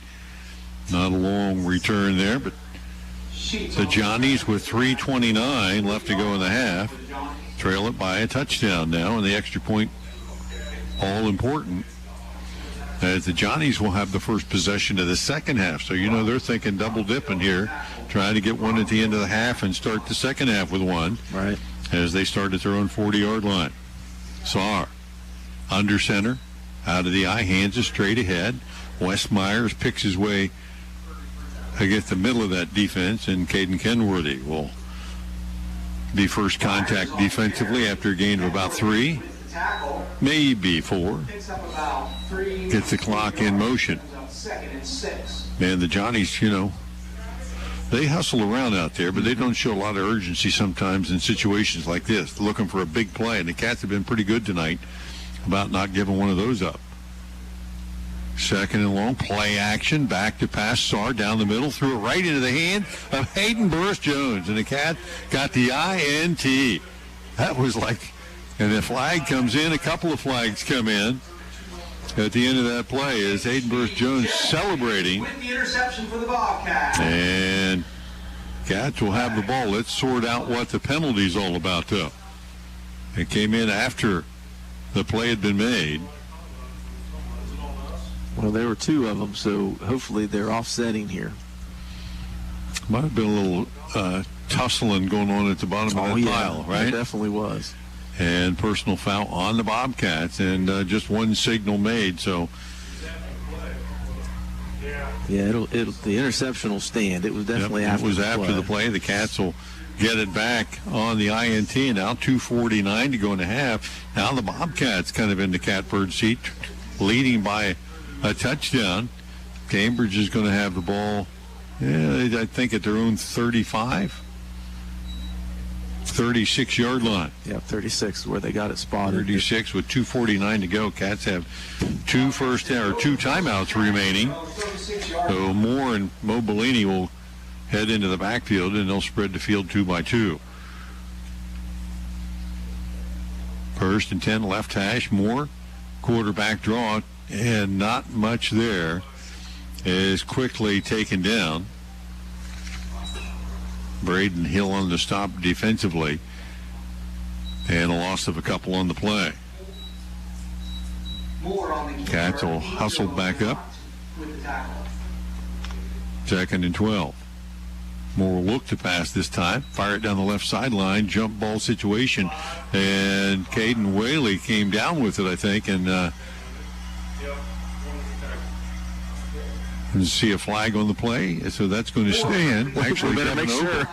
No flags? That's amazing. And actually, if you look at the replay of that, and we'll not put it back on, but he did push off the gain space. Definitely a push off there. So that got the Cats another WB Green first down and a big play there. But that's one, if you can go back and look at it, run that film back one more time. Cats got a break on that play as the freshman used his hands to get space. Moore looks to pass again, flushed from the pocket, and Lusk comes flying in there out of nowhere. Moore thought he had time and waited a little too long, and Jake Lusk just come knifing in there, and he'll throw him down near the 50-yard line, and the Cats are going to have to burn a timeout here with 2:15 left. We'll keep it right here. It'll be a loss on the play back near the 49, so second down at about 18 for the Cats. Cambridge has one more timeout left. And that's the learning experience, the learning curve for Caden Moore. Throw it away when you got to throw it away. Right, and understand your situation, right? We got a 2-minute offense going on here. We're trying to get the ball down the field by the end of the half. So the worst thing he can do is throw an interception. Luckily, he didn't let go of the ball. The second worst thing he can do is take a sack with the clock running, right? So you got to use a timeout and lose 10, 12 yards. So that's the learning curve. And he had time to release the ball. He had time to throw it away.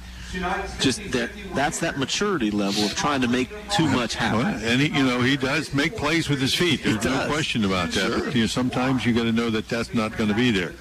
Second down and close to 20 here for the Bobcats. They'll spread the field again. And movement on the outside again. On that far side, one of the wideouts for the Cats, and I think Ogle again might have trying to get a quick start out there. And, receivers, and he's just a young one, you got to look in at the ball because you can't hear as well out there. You got to look in and see what's going on. You can't hear out there anyway. So the Cats lose 5 more there. Now 2nd and 2 city blocks. Moore back to pass. Fires it short to Mo Bellini, and he looks to run before he caught it. Wouldn't have gotten a lot, but it would have moved the ball a little bit down the field, so you don't have as much on 3rd and long. And so now the Cats face 3rd and the country mile with 2:04 and the clock stopped there. So you're looking at giving the Johnnies the ball back here, at not only in pretty good position, but they'll have plenty of time left. Yeah, that's the issue we're running into now. We were worried about getting the ball down the field for one last score. Now, with the penalties and with the huge sack, now we have an issue of giving them the ball back with 2 minutes to go.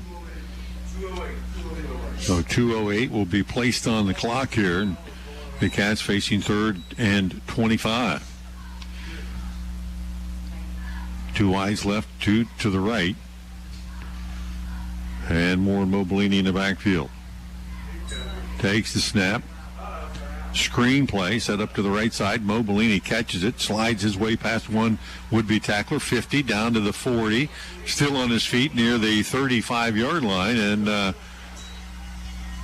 they'll say he was down as the ball came loose and he went down. And the Cats now close enough to maybe pick this up. They got 20 on that play.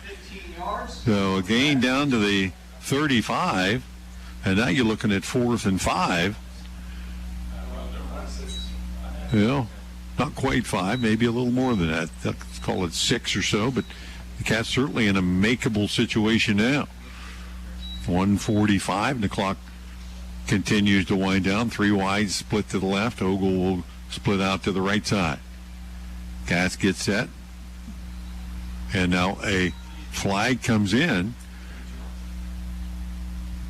As the linesman said the Cats moved, but I don't think so. They were in a 2-point stance. They weren't set. That's correct. And that's why they're coming together to talk about it. Yeah, the near side linesman threw the flag when he saw the lineman stand up and look to the sideline. And it wasn't, that herky-jerky stand-up, let's try to draw them off sides look. It was more of a changing the plays, which teams do all the time. Right, and really it wasn't his call over here because it was the left side of the line, which is the head linesman. That's his call if he sees somebody move on his side of the ball. This guy called it just because he saw our left side stand up. And I would guess that they're going to wave this one off. Yep, yeah. Pick it up and wave it.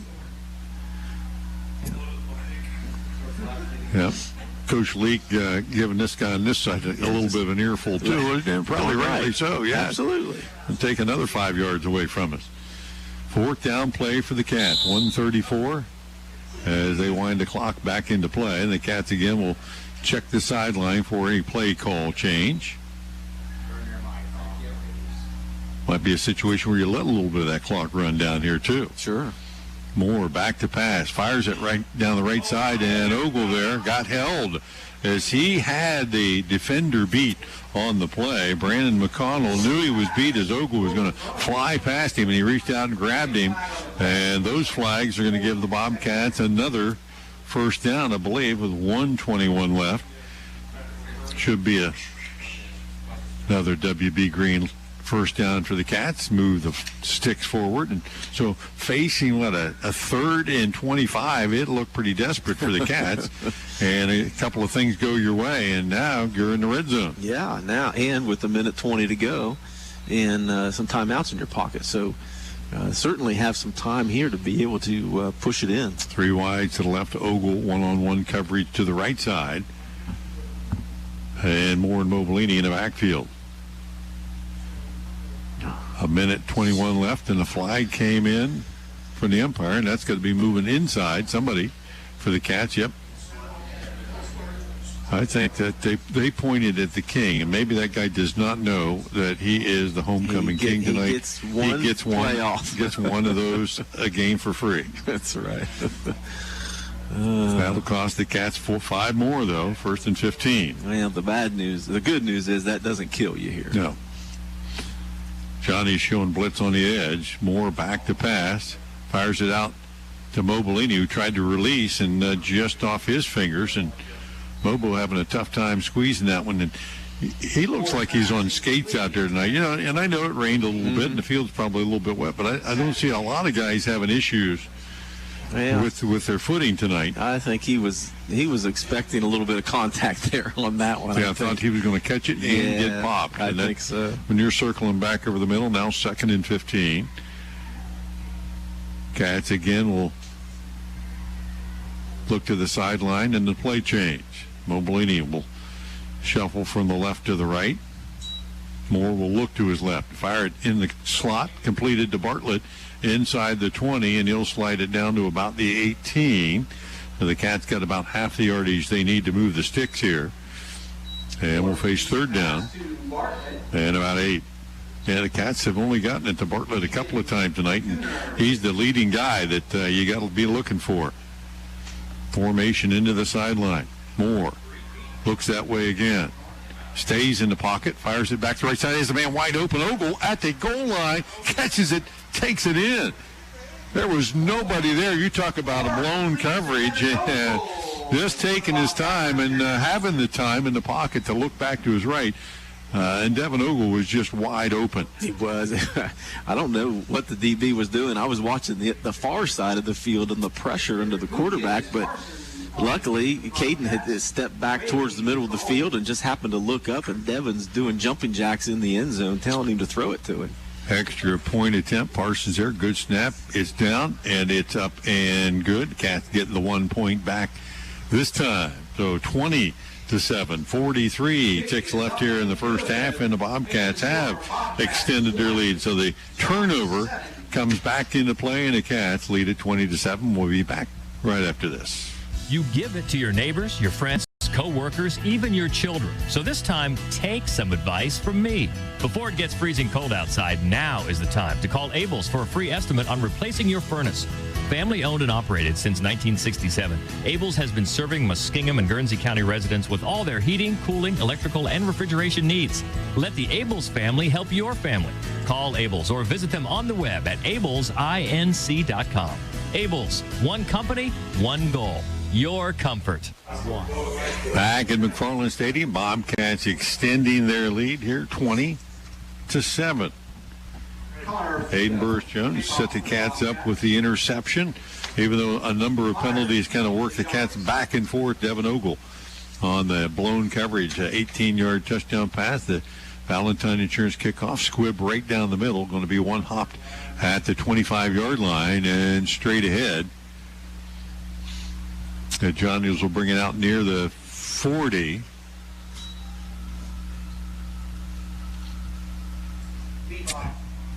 Levi Osborne returns. Osborne on the kick return.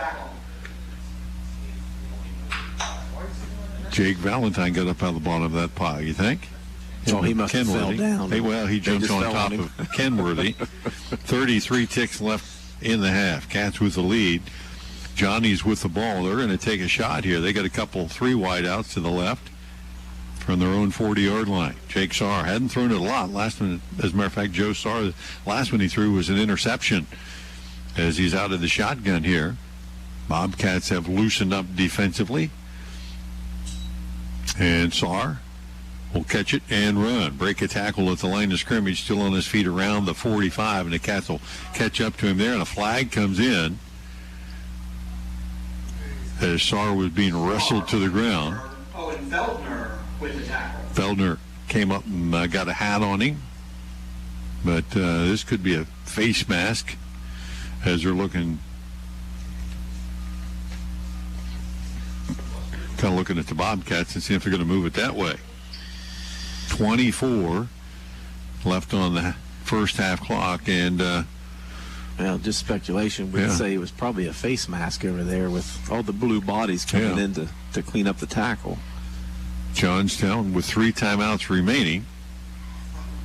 Now an explanation here. We got personal foul. Jeez, our second targeting call tonight. Targeting call on the defense. They didn't give a number, though, did they? No, they haven't been giving numbers. At least over the PA they have. No. Sure, you got to record that, though, if there's another one? Well, it's not an automatic ejection or anything like that in high school, but, yeah, the personal fouls are an issue. Cats with a 3-man rush. Again, Sarr will tuck it and run, trying to get to the edge, and inside the 35, and Roman Jeffrey will drag him down there, short of the first down. And let's see. I don't know why they're stopping the clock unless they're taking a timeout. Yeah, I think I believe they are. Yeah, they'll take the timeout. They've got a couple left here, and 6 seconds actually on the first half clock. 20-7, Cats with the lead, and Johnny's trying to come up with one magical play here to cut that deficit. Well, Sarr has dropped back to pass numerous times. Has he thrown a pass yet? Well, the one that was picked off. Right, the one that was picked, and that was it. So, but you see, when he drops back and we give him those running lanes, he's quick enough to take advantage of those. And And he can gain 20, 30 yards a crack. So we've got to make sure that we've got some extra DBs in the game that are back deep enough to not let anybody get behind us, but also quick enough that we can come up, relax, break down, and actually make a tackle. Yeah, that's the key with Sarr, is getting him on the ground. Yeah. He picked up about 7 on that play, and now it will be 2nd down and 3, but probably the last play of the half. And, again, expect Sarr to either launch one or maybe take off again. As you said, he's taken off most of the time. 5 wide set here for the Johnnies. Sarr takes the snap, drops back. He'll step up and, again, take off with it. Bartlett missed the tackle at the 25, but then shoved out of bounds with no time on the clock. And really that plays right into your hand for the Bobcats. You want Sarr to take off and run there, as he elects not to throw it into the end zone, and the half will end with the Cats on top 20-7. We're going to take the break, get you caught up with other games around the area. The Cats leading here at McFarland Stadium, enjoying homecoming through the first half, 20-7 Cambridge. We'll be back after this. I was sitting in my car, and it wouldn't start. I lifted the hood, and the engine was falling apart. What would I do? My eyes filled with tears. Then on the radio, I heard of West 40 by Pay here, where for a little money down and a little each week, I could have a car, nice, shiny, and sleek. So I walked in the door, and I put the money down. Now I got a nice car that I can drive around. West 40 by Pay here will help rebuild your credit. The corner of Dewey and Route 40 in Cambridge, don't you forget it. West 40 Auto Sales, corner of Route 40 and Dewey Avenue in Cambridge, is home of the guaranteed credit approval, with most loans approved while you wait. Go to their website to fill out an online loan application, west40autosales.com. You'll also find their weekly special listed there.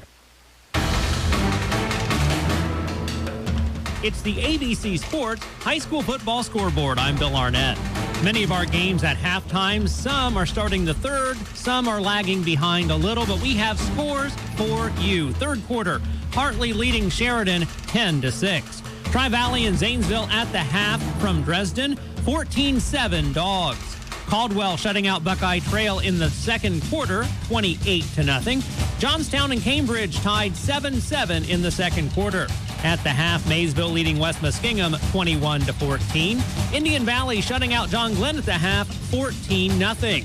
It's Philo 21, Logan Elm 12 late in the second quarter. At the half, Rosecrans leading Bellsville 28-6. At the half, it's Morgan shutting out Waterford 7-0. Union Local leading Wellsville at the half 13-3, and Mount Vernon leading Newark 6-0. Playoff games tomorrow on the radio. Meadowbrook on the road at St. Clairsville. You can hear that game on 107.9 and 98.5 Nash Icon. Barnesville at Fort Fry on WBNV 93.5 FM. Those games start at 7 p.m. We'll have the next scoreboard update shortly. I'm Bill Arnett, ABC Sports. At Emory Heating and Cooling, one call gets it all. They provide comprehensive heating, cooling, and air quality services, including air duct installation, heat pump, air conditioning, furnace, and hot water heater repair and installation. They're the only company in the area that has vacuum and scrub duct cleaning at the same time for a better clean. At Emory personally provides high-quality products that are both budget-friendly and provide the results you expect from your HVAC system. So don't deal with a bunch of different techs. Deal with the expert in the field at Emory and his business, Emory Heating and Cooling. They also offer 24-hour services. Call 740-255-4837. Here at MVHC, we offer adult, dental, pediatric, women's, pharmacy, and transportation services, as well as behavioral health. We accept all patients. Make your appointment today if you're not feeling well. From the Ohio News Network, this is Tonight in High School Football. Now here's your host, Skip Mossick. Good evening, everyone, and welcome to Tonight in High School Football's halftime reports. From time to time, we like to check into various parts of the state and talk some high school football in their area. This evening, we'll visit with Scott Ward from our Greenville affiliate and talk a little far western Ohio high school football. Scott joins us next on the Ohio News Network. This is Dr. Mashika Roberts, Columbus Health Commissioner. The pandemic is more than a physical health issue. As parents, it's important to remember that our children are also coping with drastic life changes. 1 in 4 teens misuse a prescription drug at least once in their lifetime. We must talk to our kids about healthy coping strategies and the dangers of prescription drug misuse. Visit don'tliveinDenial.org to learn how to dispose of your leftover pills and talk to your kids about opiates.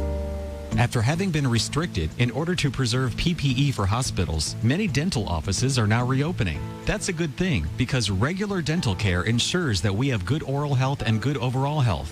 As dentists reopen their offices, you may notice some changes. Your dental office may take your temperature and ask a series of questions related to your health. You may be asked to wait in your car until the dental office is ready for you. You may notice your dentist and staff wearing a different type of face mask or face shield when providing care. All of these changes and more are designed to ensure dental patients are protected. When you make your appointment, ask if your dentist is a member of the Ohio Dental Association so you know that you're being treated by the very best. Ohio Dental Association member dentists are located throughout the state and are dedicated to providing the highest quality dental care. These ODA member dentists are bound by the highest ethical standards and have access to superior ongoing education, training, and resources. To find an ODA dentist in your area, visit associationsadvanceohio.com. This is Tonight in High School Football on the Ohio News Network. Once again, here's Skip Mossick. Welcome back, everyone. We're joined this evening by Scott Ward from our Greenville affiliate, WTGR. Scott's been calling high school games over in the Darke County area for many years. Scott, thanks for joining us. I know you predominantly cover Versailles High School, obviously still alive this weekend in the D5 Region 20 semis. This has been such a strange season for everyone. What has the season been like for them, both the kids and the coaches? You know, it's in talking to their head coach, you know, they were ready to hit somebody, as I know many kids were, finally able to get through, you know, that one scrimmage and then finally be able to get out and hit that opponent instead of their own self. That's what everybody was anxious about. And once they finally did, you know, they were extremely happy. But then Versailles gets into the tournament, and they get a bye, but then their second opponent comes down with COVID, so then they don't play anybody, and they almost went 3 weeks before playing a ball game, and so I know that was a concern for Versailles, but, you know, the school's done an excellent job. Their superintendent, Aaron Moran, has, you know, has been abiding by the book, believing in this, you know, the fact that, hey, we have to really take control of this and wear the mask, and, you know, overall the school has been, you know, very well. Scott, this season, obviously, everybody made the playoffs if they chose to do so. Some of the smaller schools in your area, I mean, some had been in before, but others, this was their first time. What was their reaction as far as being able to participate in the postseason? Oh, they were super excited. You know, Tri-Village School, been in the program for 5 years down in New Madison, Ohio. They make the playoffs for the first time. They were undefeated. You know, most likely would have made the playoffs, but, you know, they get in, get a bye, then they get a win, and then had to take on a very good Riverside team. But that community was just so excited that they were able to get into the playoffs. They hosted the 2 games in that.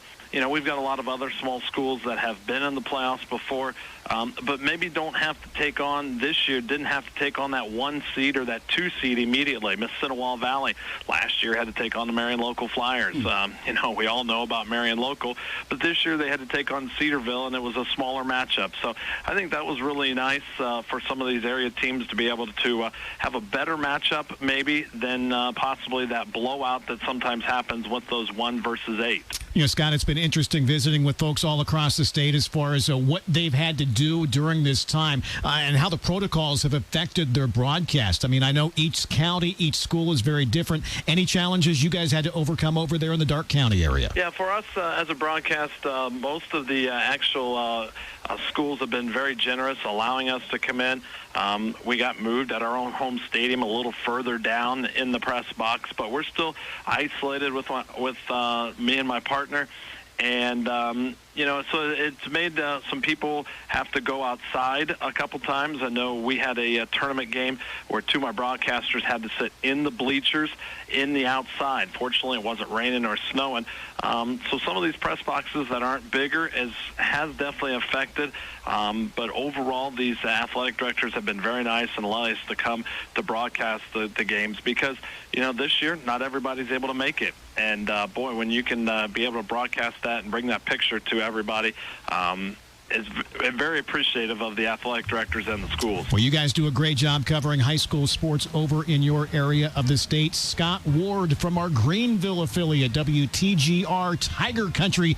Scott, thanks for your time. Have a great broadcast this weekend. You guys stay safe, okay? Thank you very much, Skip. Have a great weekend. Enjoy the second half of your ball game. I'm Skip Mossick on the Ohio News Network.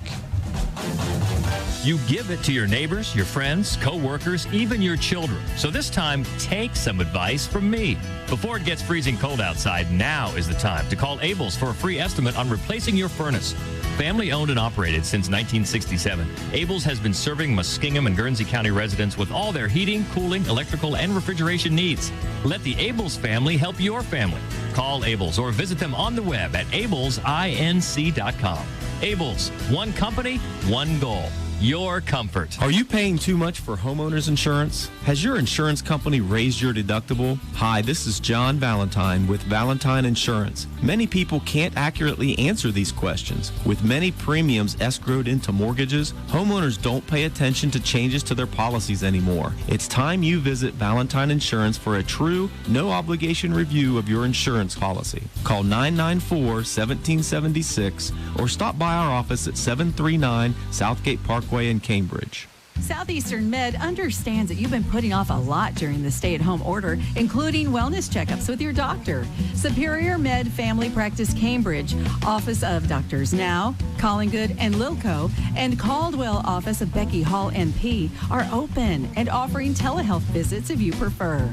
Southeastern Med is focused on your safety. We are your community hospital. Visit seormc.org to learn more. When it's game night, let Papa John's Pizza on Southgate Parkway feed your team after the game.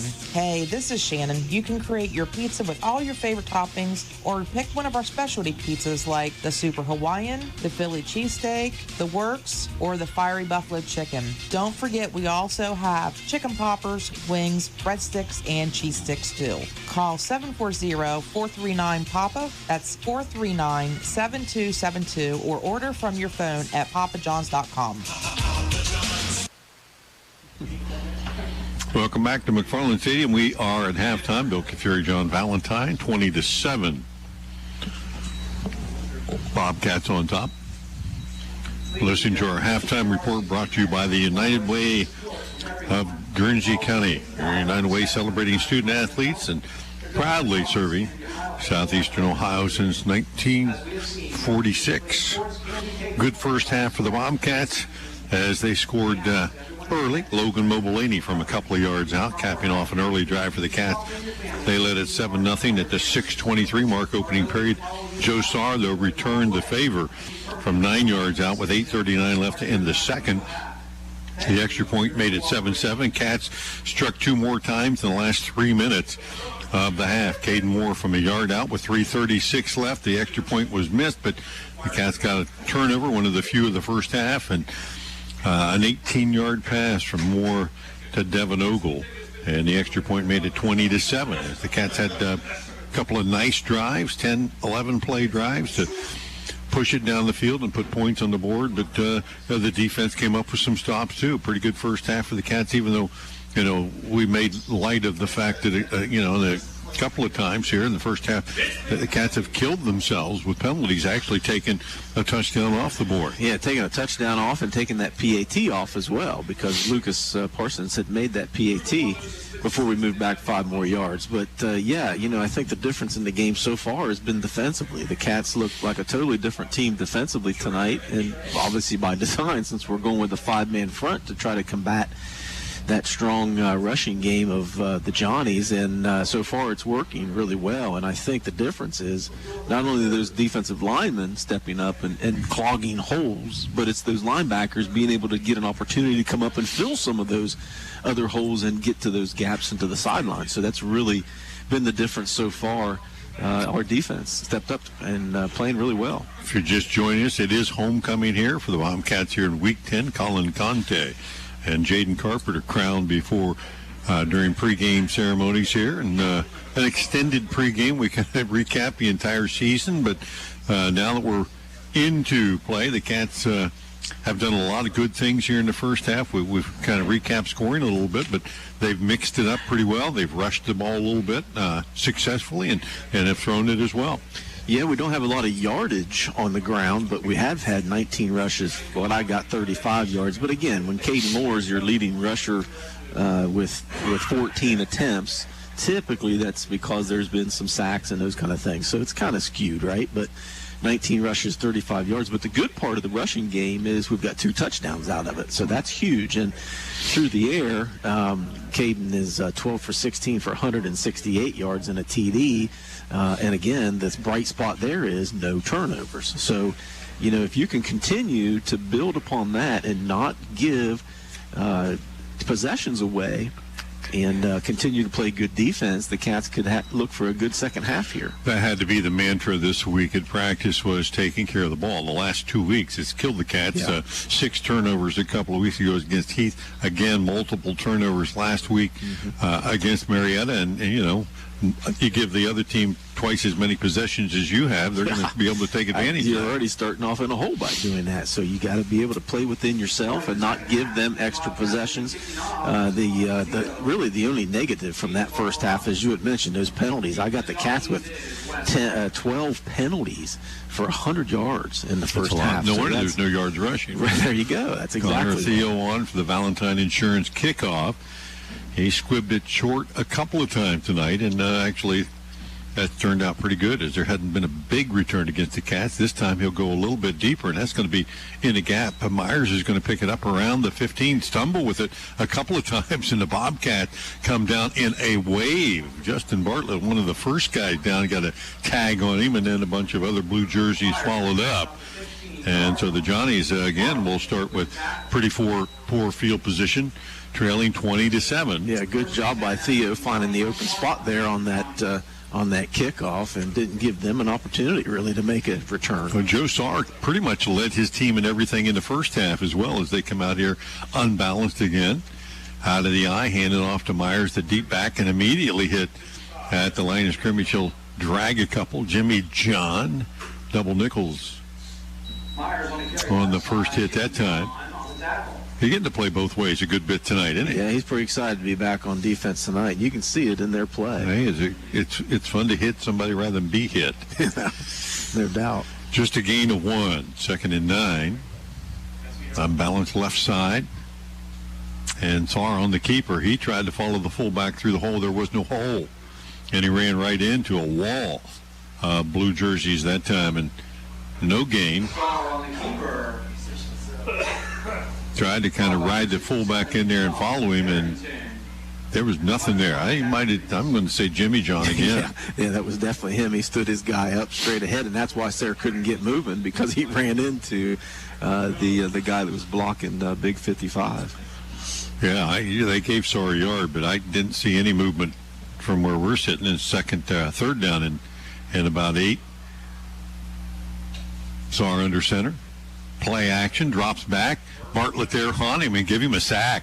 Justin Bartlett came picking his way in there and did, a year ago, Bartlett would have came flying up the field and probably run right past Sarr. That time he broke down, he put a hat on him and got him to the ground, and comes up with another sack. And I didn't bring my stats with me tonight of how many sacks he's accumulated on the year, but that guy's, for a high school player, he's got a lot of tackles for a loss, and that's going to bring up 4th down. The average is probably 1 a game at least. At least, no doubt. Jeffrey back deep for the Bobcats. Schneider back to punt it away. Jeffries and Whaley back.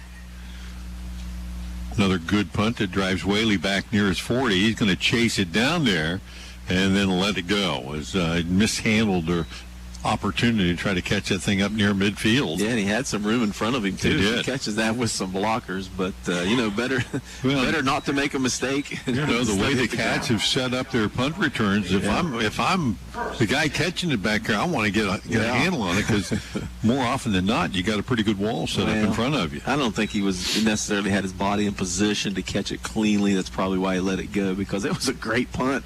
Nice spiral, kind of was over his back shoulder, so maybe a good decision to let it go. 1st and 10. Cats take this drive starting at their 33, leading 20-7.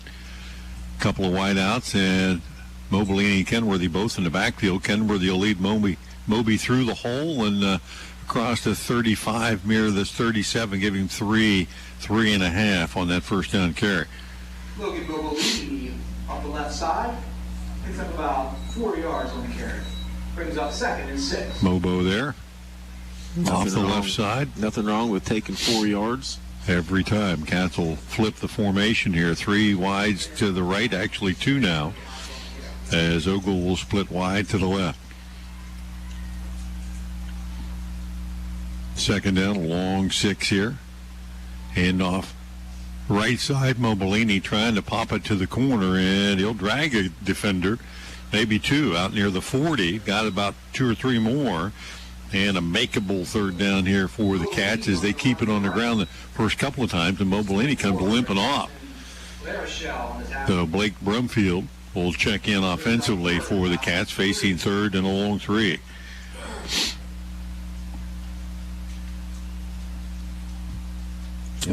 Mobo fighting for some extra yardage there with a couple guys on his back. Took an extra shot there. Yeah. Fighting for that yardage. So the Cats now bring Brumfield into the backfield along with Kenworthy. And Moore will run the quarterback draw straight ahead, spin away from one guy, and across the 40, come up just shy of the line of game. Big decision here for the Cats. Leading 20-7. You got 4th and 1. And you keep the ball in your possession. At least at this point, the Cats are showing offense and getting ready to go, and they'll go right after it again. Moore on the direct snap straight ahead. Forward progress is going to get him this one, as he was able to pick his way up to the 45 and move the sticks at W.B. Green, 1st down. Yeah, somehow he only gains a yard on the previous play, and looks like he should have gained 2. That play looks like he might have gained a yard, and they give him 3. Yeah. So difference in the right foot, left foot, who's spotting the ball, I guess. Yeah, the Bartlett's going to be forced out here. The official said you got something going on with either his uniform or blood on the uniform, and got to bring I'm thinking Levin Pulaski into the game. I think he's just sending him out for a play. Just there must have been some extracurriculars out there on the field. Yeah, Bart's not excitable like that. No, right? he's not. So something must be going on to get him involved in it. 1st and 10, Cats with 8 minutes left here in the 3rd period. Cambridge, now they're going to wave off Whaley as well. Coach Leak is hot. It's Owen Feldner in. He's not happy at the moment. And he shouldn't be. So they've not wound the play clock yet here for the substitutions. 1st and 10. Handoff. Kenworthy, left side, slants off left tackle across the 45, and he'll get about 3, maybe 4. And, if the Cats can continue to do this. Right, exactly. Woody Hayes would be really proud. Yeah, one play here, and Bartlett and Whaley will check back in. It seems like it's taken a long time for us to get to the line of scrimmage. We're getting some push up front, but by the time the backs are getting there, those holes are closing. I think we need to speed it up a little bit. Running in quicksand. Yeah. 14 on the play clock. Cats again with that offset pistol in the backfield. Toss sweep. Kenworthy trying to get to the edge. Not going to get there this time. Good defensive play that time by the Johnnies. Coming up off the corner. And this has been the Cats' offense, really, this game. Ahead for 3 or 4 and then back for 5. We've had a lot of negative plays tonight, not necessarily on sacks. I mean, just on plays like that. Yeah, you gain a couple yards and you lose 2 or 3.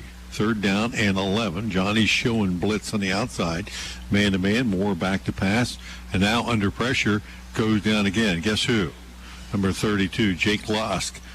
And again, it looked like Moore had a little bit of time, but when he went off his primary receiver, looked for the secondary, Lusk was on him. Right. And, Lusk reminds me a lot. He's a little bit bigger than Bartlett, but he reminds me of him as he's got that motor that runs all the time, and he's not going to give you too much time back there. No. And Caden's just he's got to learn there just to step forward and get rid of that darn ball and instead of trying to make too much happen. Take Valentine back to punt here. And Nathan Sheets back to receive it. Good punt. Floats back to Sheets on the 33. He'll take it straight ahead. Fights off one tackler and got to about the 40, maybe the 41. Sheets on the return for the Johnnies. And trailing 20-7. The Johnnies check back in on the offense. 5:44. A lot of time taken off of that clock in the third period there by the Bobcats in that drive. Keeping it on the ground and yeah, a lot of time, but then the clock wind down. But we really didn't go anywhere. No. I mean, again, a lot of forward, a lot of backwards, some more penalties mixed in. And we got to be able to make a defensive stop here to get that ball back. 3 wide to the right. Sheets out of the shotgun will take the snap and work his way forward. Not much air. Case Wilson at the bottom of that pile. And Saar Case Wilson on the stop. Got maybe a yard. As they've tried to spread the Bobcats out tonight several times in passing situations and then let Saar pick a spot. And that's been their big play attempt. But Saar really hasn't unleashed one yet. No, and again, good recognition from really the 8 guys up front. Linebackers and the 5 up front being able to shut those lanes down. 4 wide look again. It must be slippery out there. There's a couple guys sliding down. Saar back to pass again. Pump fakes it, now throws it. Nearly picked by Whaley, and a flag came in from way deep as Whaley came up and made the stop. That time on 14. That's Justin Jackson. He's calling it on the offense. Push off on the offense. Wow. Say, man, if he throws a penalty on Whaley there, he hit him after the ball was caught. Yeah. But maybe there was a reason he was so wide open. He pushed Whaley off. Could have. They'll pick up the flag and walk off the penalty, and that is going to be the call. So the penalty against the Johnnies, one of the few times they've thrown tonight, and it doesn't work out well for them. You know, Woody Hayes used to say, when you throw the ball, how many bad things can happen, right? It can be incomplete. Right. It can get intercepted. You know, you can also get a penalty on you. There you go. He didn't know about that one. No, second and 24. Backs it way up. Saar goes under center. High set behind him. Hands it off straight ahead. And Blake Brumfield again. I tell you what, the Brum has had a game tonight defensively. He sure has. And a flag came in after the play. Is right in the middle of that fray down there. I don't know. One way or another, a flag come popping in at the end of the play. And we'll see if we can sort this one out. Cats had their share of penalties in the first half. Cambridge not walking backwards. No, not yet. As the Cats make substitutions here, a couple of linemen come out. Personal foul on the offense again, so the Johnnies going the wrong direction. Well, they figured they popped the Cats for 12 in the first half. They may as well try to get the Johnnies even it up a little bit here. Jeez. And that is the case. And now Johnstown, and that was after the play, so the play's going to stand. Right. And it's going to be third down, and I think that got them to just about the I-70 rest stop. Boy, it was close. Let's don't fall asleep here. Let's give them 7-8 yard gain here. Yeah, and get 3 wide to the left, 1 to the right. Bobcats loosen up on defense. Saar will take the snap, fire it out in the right flat, and that'll get him about 8. Perfect. And another flag, ineligible man downfield. The umpire that time, as soon as the ball got caught, looked down the line of scrimmage, and there were a couple linemen there. Bobcats probably would decline that one. I would hope so. Yeah. You can only go back to the end zone a little bit more there.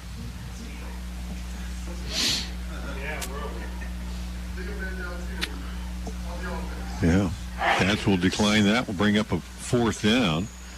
Schneider will come in to punt the ball away. He's had big leg He's tonight. had a couple really good punts. So Cats, it looks like they're back a little bit further near this time. midfield. Well, now they're going to walk it back up to where the catch was made. So it's still going to be 4th down and about 25. I think if I was them, I'd scoot back another 5. I think they need another 5, and I think that Coach Leak moving them back there too, standing at the 40. They're about 35 yards away, and a low liner this time that's going to bounce and get past. The flag comes in as Whaley will jump on it back there and then pick it up, try to get to the wall. Has it. 35, 40, two more flag comes in, and Whaley chased out of bounds near midfield. And there's several pieces of laundry on the field. Well, the ones over here were definitely a block in the back. Block in the back, that one for sure. What happened at the line of scrimmage? And one down near the line of scrimmage. So one is a post-possession foul for the Cats. One might be somebody in the neutral zone. It's definitely going to be Cambridge ball. We know that for sure. Referees earn his money tonight.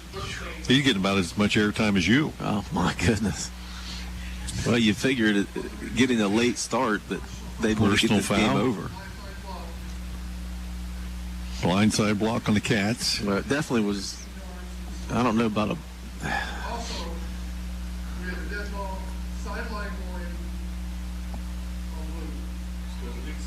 Jeez. Okay, sideline warning on the Bobcats as well. But in any event, the Cats will have the ball.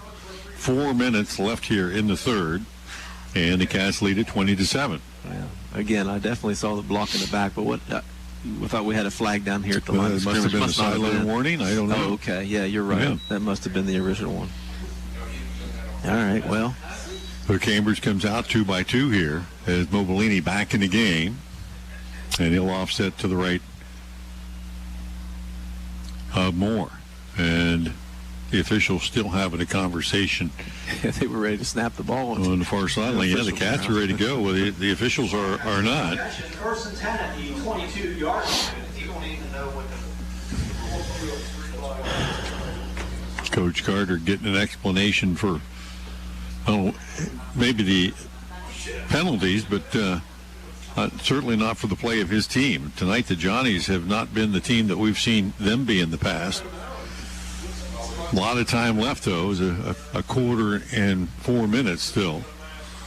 But if the Cats can control it here and get it down and put more points on the board, that would certainly go a long way to put an end on this. Yeah, this could be a huge possession for the Cats. Take really 4 minutes off the clock. Take all the time you need here to go down and come away with a score. That would really put the pressure on the Johnnies. Cats have come out here in the third period and run it more often than throw it as they face a 4-down man and a draw play inside. Mobilini, 25, 30, 35, pops it through midfield in a foot race down the sideline, and Logan Mobilini shows no ill effects of walking off, and another flag comes in at the end of this play. Yeah, we're definitely going to get a flag on the sideline here. Sideline on the Bobcats. Yep. And Coach Leak letting his guys know that they've already gotten a warning. This will probably be a penalty. That was a post-play, so the play will stand. The WP Green first down as Logan Mobilini gives the Bobcats the bit of a spark there. We needed something to get the field position switched. Yeah, that was a big 47-yard run there to do it. Yeah, Coach Leak showing his displeasure with, and that was on a guy on the bench. So at the end of that play, somebody from the Bobcats obviously made a comment that the officials were close enough to hear and cost the Cats 15 on the unsportsmanlike.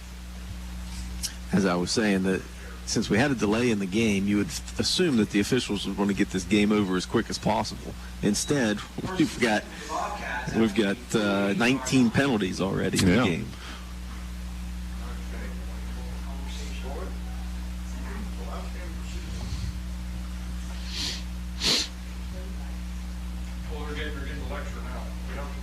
Yeah, both teams. Yeah, both teams are getting called together. The officials say, you know what? We all want to go home tonight, right? Right, and for good reason. I mean, if there's a lot of talking, if there's a lot of things going on down there, and with 19 penalties, something's got to be going on. Yeah. But, you need to get control of this game. And it is. It's the end of the season. Sure. Both these teams frustrated maybe the way things went this year, that they didn't have some things go the way they wanted. And tonight's the night that you get to take a little of that frustration out on someone else. And a lot of times that ends up in a penalty. Sure. So the Cats will have it 1st and 10 from the 48 of the Johnnies. Moore, quick pass out to Whaley in right flat, and he'll catch it but only move it forward a yard or so. And this just in, No flag on that play. I don't believe you. Give it a second. Not yet, that's right. Wait for somebody to say something. Jeez. I think, you could just hand the officials earplugs. That might help a little bit, too. That would help. And they got to look the other way a lot of times as well. 2nd and 9. Well, when there's things that happen that you have to call, you got to call it, Sure, right? absolutely. More. Handoff. Kenworthy straight ahead, plows his way inside the 40, inside the 35. Caden Kenworthy. First down, Bobcats. W.B. Green again on that call. Boy, he just powered his way. He carried a couple of defenders there, and Cats starting to get some movement up front, wearing that defense down. Sure are. 1st and 10. Drive started at the Cambridge 22. Seemed like yesterday, but just a couple of minutes ago. From the 34, Moore hands off. Mobilini left side follows Kenworthy through the whole big hole there, and inside the 30, call it the 28. Pickup of about 6 on that first down play, and the Cats started to churn up yardage on the ground. Yeah, like I said, we've been getting push up front all night. It's just a matter of hitting those holes and taking advantage of those. And now an official asking Whaley to go to the sideline again.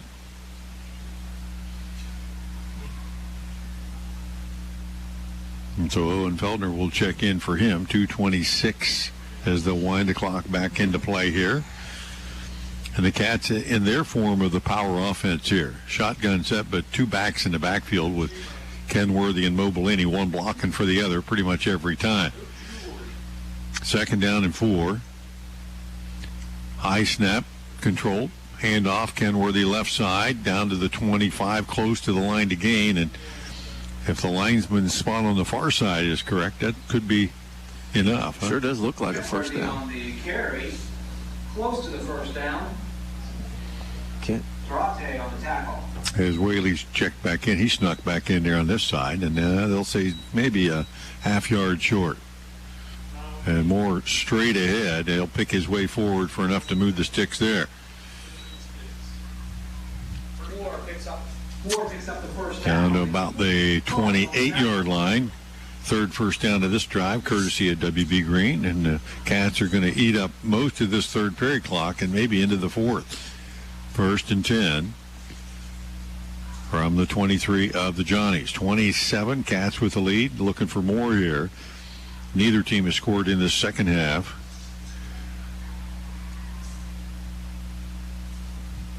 Moore checks the play clock, hands it off. Mobilini looking for the hole to cut it up, does inside the 20, get it down to maybe the 17. Lusk again on the stop defensively. Carries right side, picks up about 5 to 6 yards. Lusk on the tackle. 2nd and 4. Cats, went from getting 3 or 4 a play now to 5 or 6 every play, as they'll shuffle wide outs each side and stay in that 2-back set with Moore in the middle. And old Woody Hayes would have been okay with that, too. 3 yards in a cloud of dust. He'd have been better with 6 yards in a cloud. There's no dust tonight.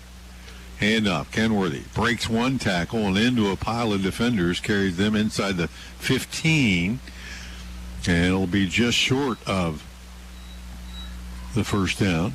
Kenworthy close to first down yardage. Jacob on the tackle. They'll say he got to the 15-yard line, which would put him about 1.5 yards, 2 yards shy.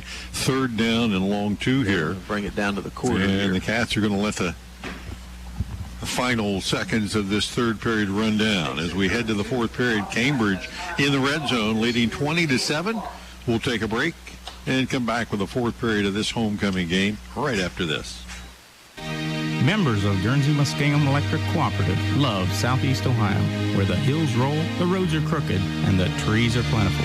Keeping the lights on in our beautiful corner of the state is a challenge Guernsey Muskingum gladly accepts and works hard to accomplish. Safety and reliable electricity at a reasonable cost are always our top priorities. It's our way of keeping the lights on for all members of Guernsey Muskingum Electric Cooperative, a Touchstone Energy Cooperative. High school football from ABC Sports on WILE-FM, Byesville, Cambridge. United Way, thank you, and shout out to Business Blitz champions, WB Green. Orland Stadium, a slippery Halloween pre-Eve. Is that what they call it? Pre-Eve? Eve? I think just Eve. Eve? Tomorrow's Halloween. Hallows Eve, though, Hallows technically Eve. is Halloween, right? So why would they call it Hallows Eve if that's the actual don't know. day? You know what? It's Hallows Eve because technically they're talking about November 1st. That's why it's Hallows Eve. All Hallows Eve. Yes. Okay. Yeah. It's the day before November 1st. Well, we learned something new. Yeah, I don't know if we learned anything.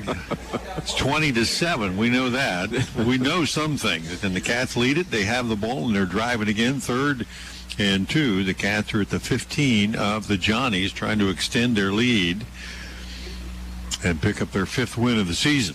Johnstown came in 6-3. The Cats at 4-5. But Cambridge has controlled the line of scrimmage tonight. As Moore takes the snap, drops back to pass, fires it in the end zone, has a man down there. That's Devin Ogle for a touchdown.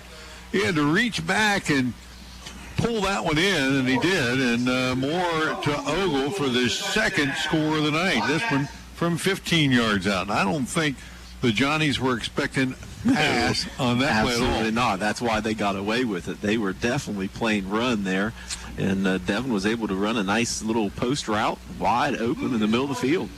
Devin Ogle for the Bobcats, his 2nd score of the night. And Parsons on for the extra point attempt, holds down. The ball is up, and it is good. And the Cats have extended their lead 27-7. We'll be back right after this. United Way, thank you, and shout out to Business Blitz champions, WB Green and Company, Ray and Associates, King Carpet, Ascent Resources, Longini Gibson Insurance, Carrie Burke, Bundy Law Funeral Home, Howell Craig Insurance, David Pierce, Unity Presbyterian Church, Pat and Bob Wilhelm, Townsend Glass, Triangle Production Systems, Cato Fashions, FedEx Ground, and Janine Bach, your United Way Business Blitz champions, supporting the most urgent needs in Guernsey, Monroe, and Noble counties. Go team. You get Back at McFarland Stadium, Moore to Ogle. I'm just saying right now, for the next couple years, you better remember that combination. Yep, absolutely. 2 times tonight, and you got a sophomore throwing to a freshman that has pretty good speed and obviously some hands. Good size, good speed, and good hands. speed. Yep. He's made a few catches tonight, and his 2nd score puts the Cats on top 27-7. That's your scoreboard update. Schaefer Insurance, brought to you by Mindy Eltringham, and now the Valentine Insurance kickoff. Connor Theo, the slow-mo approach, nails it deep, takes a hop right into the hands of Wes Myers. He'll take it up the middle, across the 30 and near the 40-yard line before the Bobcats special teamers finally catch up to him. And the Johnnies trailing the Cats now 27-7. And did you expect it to be this much of a difference at this stage of the game? Definitely not this much. I thought it would be a competitive game. I thought it'd be a close game. And, of course, the game's not over yet. We got a long time to go. But, with the Cats playing defense like they are tonight, honestly, this is kind of the way I thought we'd play defense against Heath as well. Johnny's back to the line of scrimmage. Handoff straight ahead. And short gain. Wes Myers right into that front wall of the Bobcat defense. And I see a 50, 56, Hayden Burst-Jones. There might have been a 55 in there, too. But a lot of fives. There's a lot of fives there. There is not a 50. No, there's not a 50. Raekwon is he's not playing tonight. That's correct. Unfortunately for the senior, huh? 2nd and 7. Running clock, 11.5. Sar on the keeper. Cuts it up right into HBJ's hands again. Hayden Burst-Jones, the senior linebacker. And, he was the guy on the sideline. I'm going to call him out on this, though. He was the guy on the sideline a couple minutes ago that said something that got the unsportsmanlike call. But he's gone back in on this series of plays and maybe made up for it a little bit. A couple of tackles here. Yeah, so far having a real good game on defense, this is the HBJ we expected to see really all season. 3rd and 5. Snap to Sar, rolling to his right. Now he'll cut it up, got to the edge, broke one tackle, and then into the hands of Roman Jeffrey and Jeffrey comes up with the stop, but not until Saar gets the first down. And are you keeping first down? That's only the second first down I have recorded for the Johnston. I am not keeping first downs, but they can't have too many. That's only my second that I have. Well, actually, I think they got 3. But there haven't been many.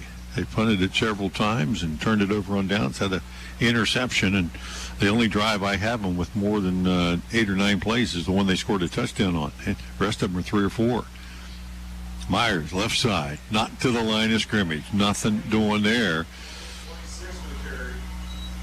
A loss on the play back near the 50. And doing push-ups at the bottom of that pile. 55. That'd be the only time he's doing push-ups, right? Yeah, he's not doing too many push-ups. He's having a pretty good ball game out there tonight. They keep running at him, and he keeps making plays. Got him at the nose guard spot right now, second and long. Saar rolls to his left, looks down the field, looking for some place to run, and a flag came in, and Blake Brumfield again, I think. Or maybe that's Bartlett over there this time. Bartlett was in coverage that time. Don't see that very often. And there is a flag. There is a flag, and he did signal it was against the Johnny. I was going to say, that came in space over there holding on the outside. That's why he was able to get that corner. You can see that far guy had turned the defensive guy. Saar has had no inclination to throw the ball down the field tonight. And he would rather run it 9 out of 10 times, and he's dropped back to pass probably that many, and he's run it 9 out of 10 times. Yeah, technically he's only had one pass tonight. And it was picked off. Well, one completed pass. He's thrown the ball actually Yeah. twice. One was picked and one was caught for 5 yards. He's 1 for 2. Yeah. 9:40 and counting, 2nd and 20 plus as Bartlett comes up. Missed on the sack there, and Saar gets to the edge, but he'll only gain about 5 there before he's driven out of bounds. Roman Jeffrey and Brumfield on the outside. And tell you what, the seniors for Cambridge tonight, got to give them props. They've stepped up tonight and made some big plays. And we're starting to see some quicker, younger guys sprinkled in there, too, at least in this 3rd and long situation. Saar will take the snap, trying to roll outside again, gets to the edge, and again do nothing but run with it. And the Cats will just chase him down and bang him out of bounds after about a 4 or 5 yard gain, and it will bring up 4th down. For all the flags that we've thrown, we don't throw one when Mobo just basically got his head ripped off throwing down. Yeah, they grabbed him by the helmet and just threw him to the ground. And the White Hat's looking right at it as it's happening, and he doesn't throw it. To me, that just doesn't make a lot of sense. When you're trying to get control of a game and you don't throw a flag for a guy getting his head ripped off. That. Yeah. And then, you're going to get retaliation in situations like that. Sure. Schneider steps in punt formation, standing in his own 37, back deep for the Cats. Whaley and Jeffrey stand inside the 20. And this is going to be the running punt, the rugby punt, that's going to go to Jeffrey at the 22, working his way up the field, picks it out across the 25, 30, and the Cats that time, Schneider pulled a little quick one that time and ran a little bit with it, give the rugby punt, and I think he punts a lot better when he gets punt the ball away, because the Cats got a little better return that time. They did. When it looked like the ball was blocked too, but maybe got a little bit of it there, a low liner. Yeah. 9:04 left to go in the game, 27-7 Cats, and they'll have the ball at their own 33-yard line and just clock to run. Johnny's tonight have punted the ball 3 times, including every possession in this second half. They've not been able to mount any kind of a drive. 1st and 10, ball on the right hash. And the Cambridge version of a full house backfield, and it only 9-10 guys on the field that time. They missing a wideout as Ogle got caught standing on the sidelines there. Still celebrating his 2 touchdowns. Yeah, that's a freshman for you, right? Hey, give him a little pass every now and then. Yeah. Yep. Coach said, hey, come on. Stop acting like a freshman. It's game 10. You're not a freshman anymore, right? You got 10 games under your belt. Well, Devin's got 4 catches and 2 TDs and 76 yards. He was He was over there maybe talking with all the other freshmen saying, man, how'd you do that? I'd like to get on the field, might be too. looking for a pizza tonight. Well, yeah. He's had a pretty good game.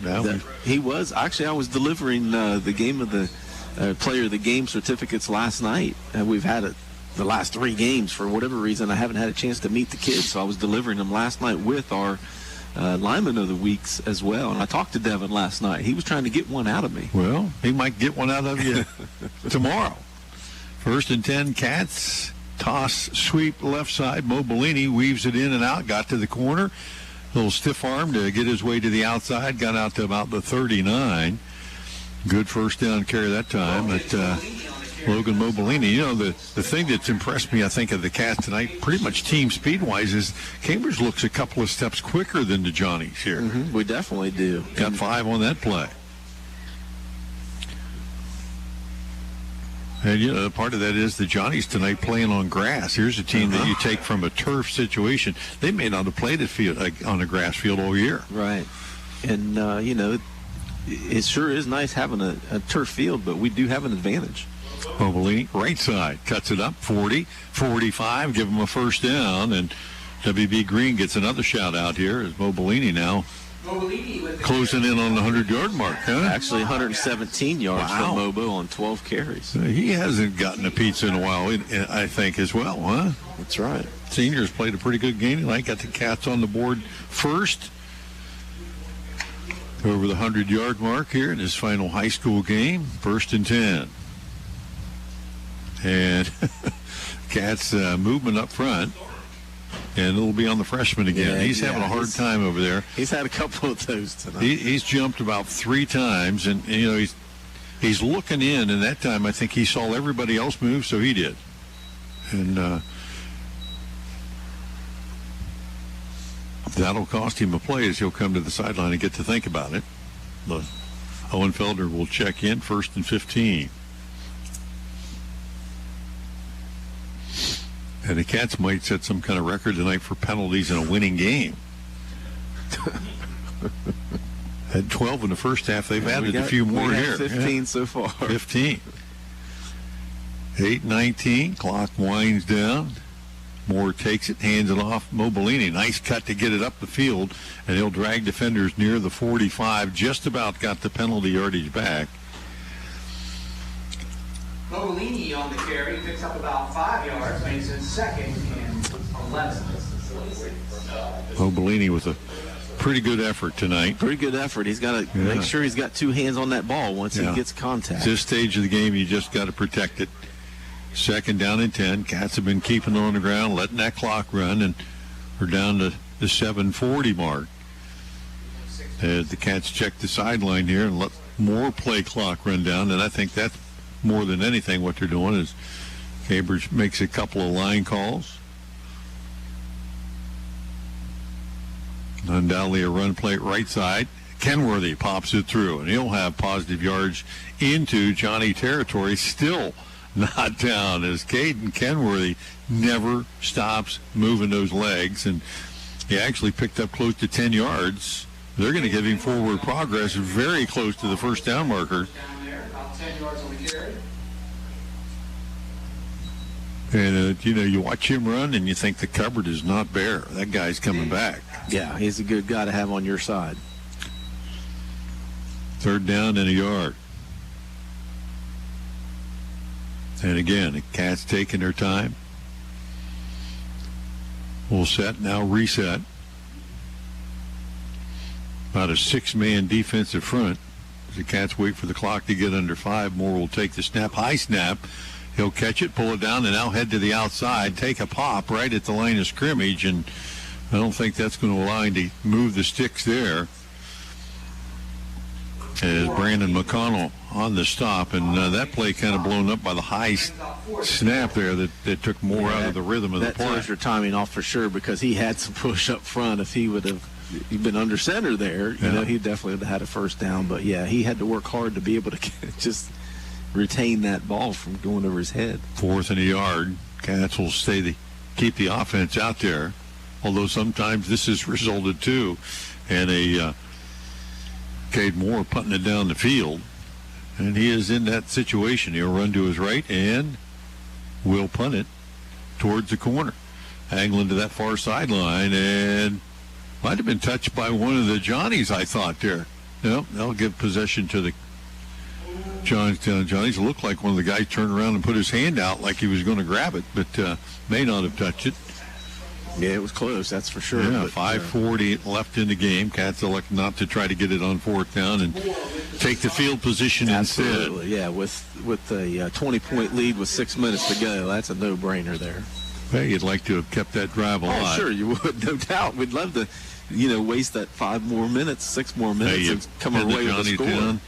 They've got the ball at their own 15, and they've shown no ability to really throw the ball down the field as they spread the field 3 wide to the right, 1 to the left. Out of the shotgun, Saar back to pass. Now steps up in the pocket and immediately will look for someplace to run, and he'll find Blake Brumfield out there who will shove him out of bounds. Nice pickup by Saar, but he doesn't give many receivers a chance to get open, does he? Mm-hmm. He likes to tuck it and run, which, you can't blame him for doing that. If he sees a big crease as quick as he is. Well, he is quick. Yeah, and then, heck, he got 12 yards there. So, that's an easy decision for him to keep the ball in his hands if you can come away with 12. Just the second first down for the Johnnies this half. 5.5 to go in the ball game. Cats lead it by 20. Saar back to pass, flush from the pocket. He'll take off again out to the 30. And brought down in the open field this time by Caden Kenworthy. Picked up about 5 there. And, Saar's going to make his rushing stats look pretty good at the end of the game, but most of those are just running for his life. Yeah, I got him with 20 rushes already for 78 yards. Got about 6 there. And they'll not score 20 points in 5 minutes with this drive. No, it'd be tough to do. That's why kicking that fourth down doesn't kill you very much. Saar rolling to his left. Again, gets to the edge. Mobilini giving chase. And Saar will turn it up the field, get another first down near midfield before Owen Feldner there to drag him out of bounds. Saar runs left side. Owen Feldner brings him down. Second first down of the drive. First down, Johnnies. And the Johnnies stop the clock here with 4:41 to go at midfield. Now they'll wind it back into play.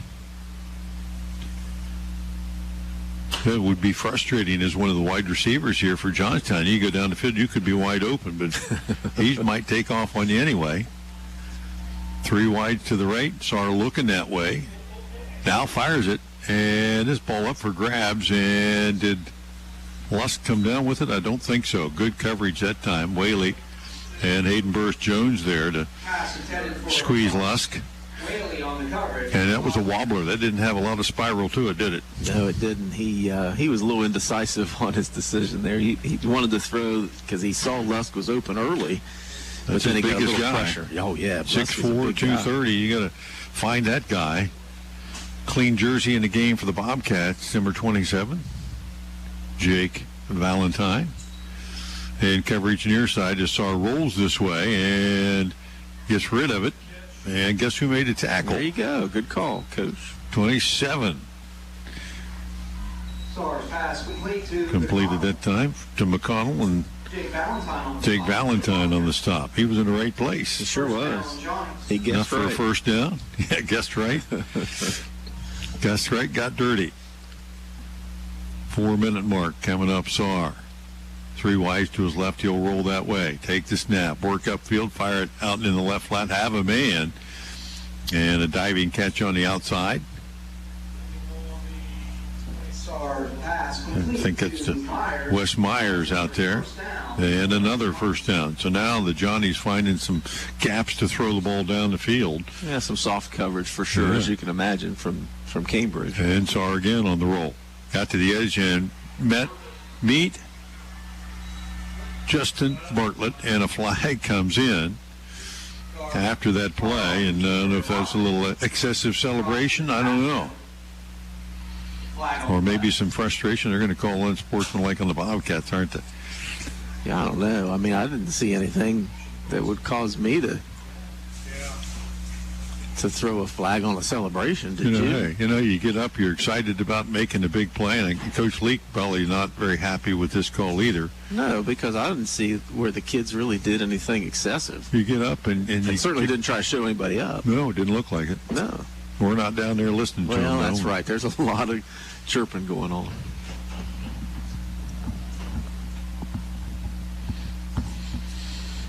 So they continue to discuss the penalty. And there's a couple of flags on the spot. So here's the call. Personal foul on the offense. I bet there's one on the defense. On the defense.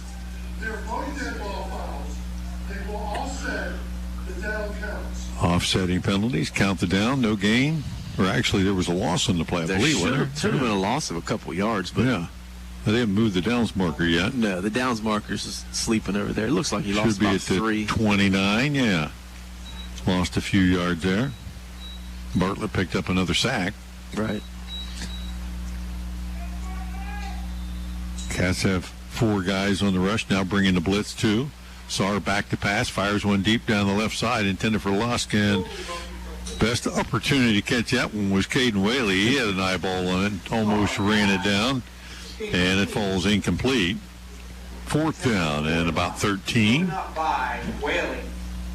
3:32 left to go in the ball game. 27-7. Cats have led it from the outset. Johnny's came back, tied it up 7-7, and then Cambridge moving ahead with a couple of touchdowns in the second period. They've added one here early 4th. Saar will take the snap, work his way up the field, gets to the edge, and trying to get to that first down marker and will, and out of bounds. And Joe Saar is looks like he's going to move the sticks here for the Johnnies, all on his own. And, getting to the edge here, the Cats had an angle on him and was a bad angle. Yeah. As Hayden Burst-Jones tried to scrape off tackle and just didn't give himself enough angle to cut him off from going to the corner. Yeah, they had a little block there, a little shed block, too, to keep HBJ a little bit off center. Saar again tucks it and runs, and not this time, shoved out of bounds far side. Looked like Kenworthy on the stop for the Cats. By far the longest drive for the Johnnies tonight. Started at their own 15 with 5:40 in to go in the game, and 11 plays later, they stand at the Cat 15-yard line, and 3:15 left. So they've utilized the clock pretty well, but have yet to put points on the board. Gain of a yard on that play. Back into the I formation. Hand off to the deep back. That's Myers again. Now push the pile down to about the 10. Myers takes the handoff up the middle. So the Cats will change it up, get a couple of big guys there in their middle. Conte and Valentine check back in, and the Cats will burn a timeout to make sure they get the right personnel in here. 3rd and 5 for the Johnnies at the Cambridge. 10 will take the break with the Cats on top by 20. Back in 30 seconds. At Emory Heating and Cooling, one call gets it all. They provide comprehensive heating, cooling, and air quality services, including air duct installation, heat pump, air conditioning, furnace, and hot water heater repair and installation. They're the only company in the area that has vacuum and scrub duct cleaning at the same time for a better clean. At Emory personally provides high-quality products that are both budget-friendly and provide the results you expect from your HVAC system. So don't deal with a bunch of different techs. Deal with the expert in the field at Emory and his business, Emory Heating and Cooling. They also offer 24-hour services. Call 740-255-4837. Back at McFarland Stadium, Cats with the lead, 27-7. Johnny's here trying to close that deficit a little bit here. 3rd and 5. Friend of Cambridge 10 out of the gun.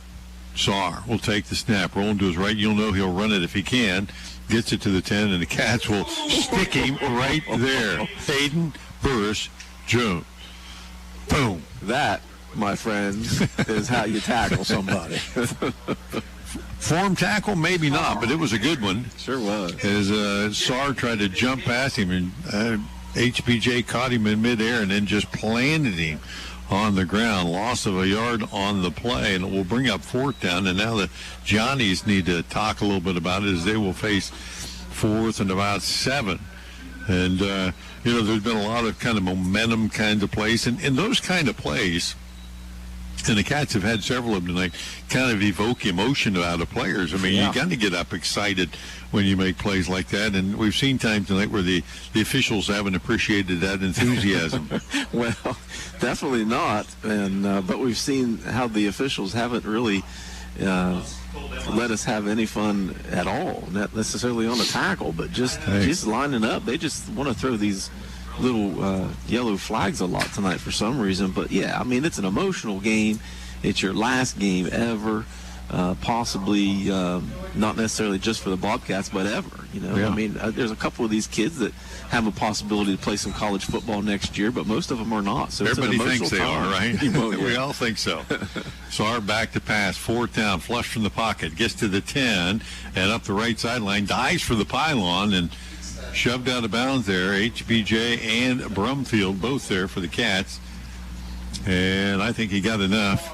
Yeah, he's to get himself a fresh set of downs. He's giving him a first down. Play 15 coming up here. Unbalanced line to the right. Saar hands it off. Myers, the deep back. He'll just put his shoulders down and shove his way into the end zone from a couple yards out. A 15-play drive for the Johnnies. Too little, too late.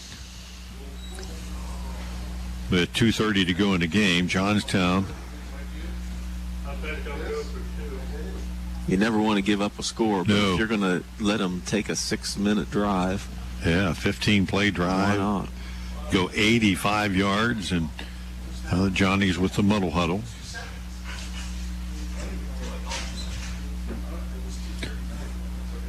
The Cats have pretty much controlled the line of scrimmage in the game all night long. We have.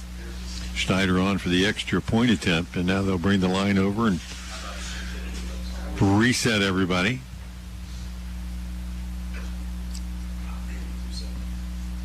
And await the snap. It's there, the hold down, and the kick looks up, and it is good. So with 2:30 left to go in the game, Bobcats have their lead trimmed 27-14. We'll be back right after this. When it's game night, let Papa John's Pizza on Southgate Parkway feed your team after the game. Hey, this is Shannon. You can create your pizza with all your favorite toppings or pick one of our specialty pizzas like the Super Hawaiian, the Philly cheesesteak, the Works, or the Fiery Buffalo Chicken. Don't forget we also have chicken poppers, wings, breadsticks, and cheese sticks too. Call 740-439-PAPA. That's 439-7272 or order from your phone at papajohns.com. Back at McFarland Stadium, 27-14, your Schaefer Insurance scoreboard update. Bobcats with the lead and 2:30 left to go in the game, and Cambridge with the hand team in the game, expecting the onside. Give a shout out to all of our loyal listeners throughout the season, or if you've been watching this on the stream here. And again to JP Feldner, we tried to make it feel like you were here tonight, JP. John Charlton has firmly entrenched himself in your position, though, and said you can have it back anytime. So Schneider will set it up on the right hash, and does look to be like the onside kick attempt here. Looking to go to the left side. That's Valentine Insurance onside attempt. Squibs it, bounces a couple of times, and caught. Who jumped on that? Number 1 for the Cats? Who is that? Caleb Hewison. Caleb Hewison on the hands team. Nice job, Caleb, as he stepped in and got it before it went 10 yards. We wanted to make sure that one didn't get squirming free. Did a great job there, stepping up before it took an extra bounce. Caleb's a really good athletic sophomore, good receiver, good DB for the Cats, and you'll hear his name several times here in the next few years. That's 2:28 to go in the game, leading 27-14, and take over near midfield. Actually, the ball marked at the 49 of the Johnnies. Guys just have to run some clock here. As Moore puts it in motion, hands it off. Caden Whaley, I should say, coming near side on the jet sweep, and the Johnnies are going to burn a timeout. Might as well use them if you got them, right? Sure. That'll give us a chance again to kind of thank our sponsors tonight: Muskingum Valley Health Center, Emory Heating and Cooling, United Way of Guernsey. We've got a lot coming up in our post-game wrap-up here our play of the game, drive of the game, and then we got our player of the game that's going to get a pizza from Carino's Pizza of Cambridge, and our lineman of the game, or maybe linebacker of the game. Get him a free T-shirt there. I don't know if those linebackers can fit in that shirt. Maybe two of them can. Yeah. I also had a request this week. My brother listens faithfully, but he doesn't do cell phones and stuff. And I got to tell Stan, if he's still listening, thanks for listening. He said, I type onto that YouTube thing sometimes and tell him I'm listening. But I said, I'm not. But he forgets to hit enter. Yeah, you got to hit enter, too. 2:19 left. Cats facing 2nd and 9.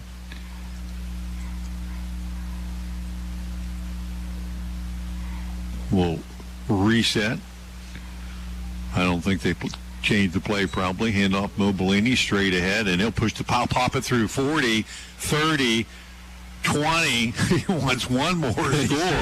Logan Mobilini to the 10. Give him the 5. And this is just a scrum down there right now. That looked like rugby more than it did football as the Cats tried to shove him in the end zone one more time. You can be sure that the defense was going for the ball. Mobilini wasn't giving that up. That puts him well, probably over the 150-yard mark, maybe closer to 200. With 2:04 left to go, the Bobcats are going to have a goal to go here as Logan Mobilini pops one through there, doing his best Caden Kenworthy impression. Yes. Let's just run into as many people as you can going down the field. 1st and goal from the 5.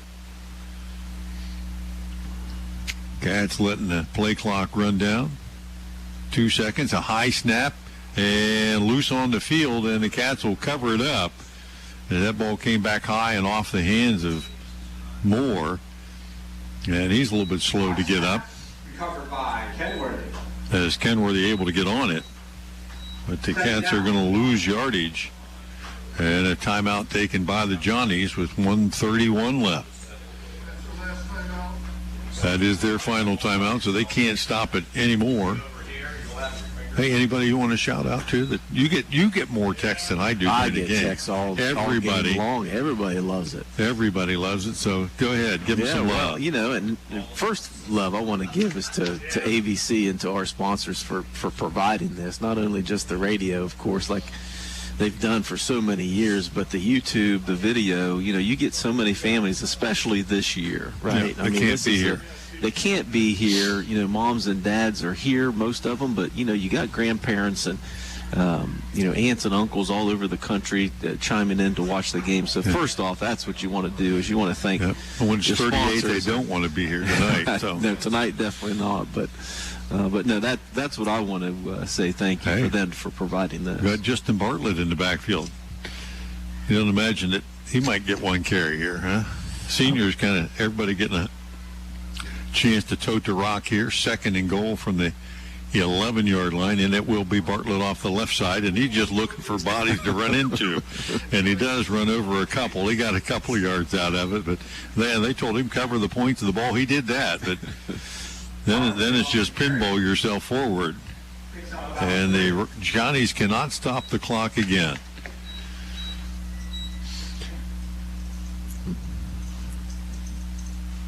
Third and goal from near the 13-yard line here. Cats will let that play clock go as low as they can here. And again, Bartlett off the left side will drive himself inside the 10 down to about the 8-yard line. That's one of those things, man, he got a couple of carries there, and people were probably sitting there saying, they should have put him back here over here. He should have been carrying that ball over here. Right. Well, somebody with Bart's skill and strength. He could. He definitely could. There's a lot of places you could put him successfully. He's pretty universal, put him anywhere. No 4th and 8, Cats down to their last play here.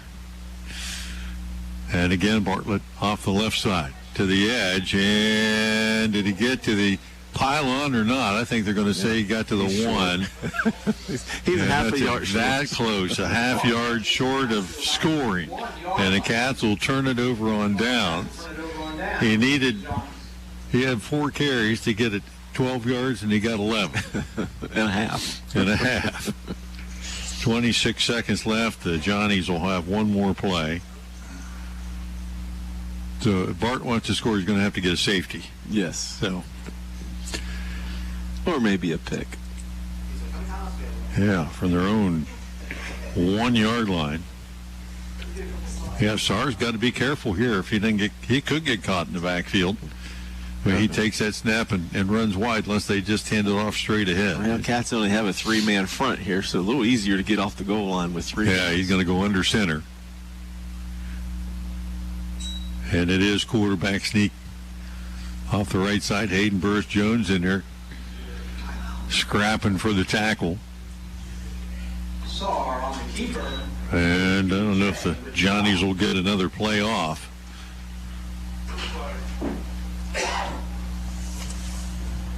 Trying to get lined up quickly. I don't think they're going to get there in time to be able to execute this play. And the clock hits 0 before they'll snap it. And that's going to end it. As the Bobcats pick up the W tonight. What looked to be a pretty tough matchup against the Johnstown Johnnies. Cambridge takes control from the outset, and they run away with it. 27-14, your final score. Bobcats will finish the season 5-5 overall, and the Johnnies are going to finish up at 6-4. Tonight's final score once again: Cambridge 27, Johnstown 14. Stay tuned. Our post-game wrap-up coming up right after these messages. My stomach. Don't worry, I've got you covered. When you have nausea, heartburn, indigestion, upset stomach, diarrhea. What's that? It's Pepto-Bismol Chews. Pepto-Bismol's in a chew? Yeah, they taste great and provide fast relief. And you can always have Pepto-Bismol handy. Ooh, let me try it. Try Pepto-Bismol Chews for fast relief. Nausea, heartburn, indigestion, upset stomach, diarrhea.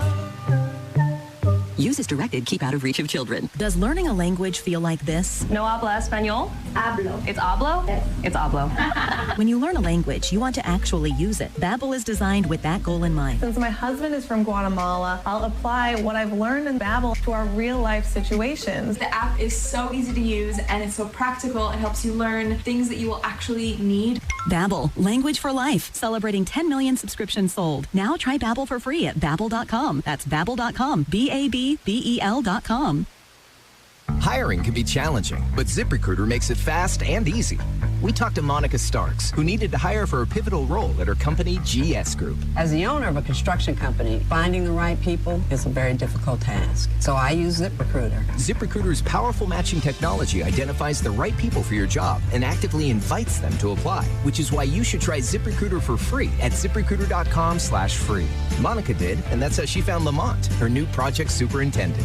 The job is so perfect for me. I had a career breakthrough. I would have never found this job if it wasn't for ZipRecruiter. With ZipRecruiter, we've hired everyone from accountants to project managers to field scientists. With ZipRecruiter, we get hiring results. See why 4 out of 5 employers who post on ZipRecruiter get a quality candidate within the first day. ZipRecruiter, the smartest way to hire. And now you can try ZipRecruiter for free. That's right, free at ZipRecruiter.com/free. That's ZipRecruiter.com/free. ZipRecruiter.com/free. Take a drive out U.S. Route 22 to the Winterset Kitchen for Amish-style cooking with daily specials and homemade desserts.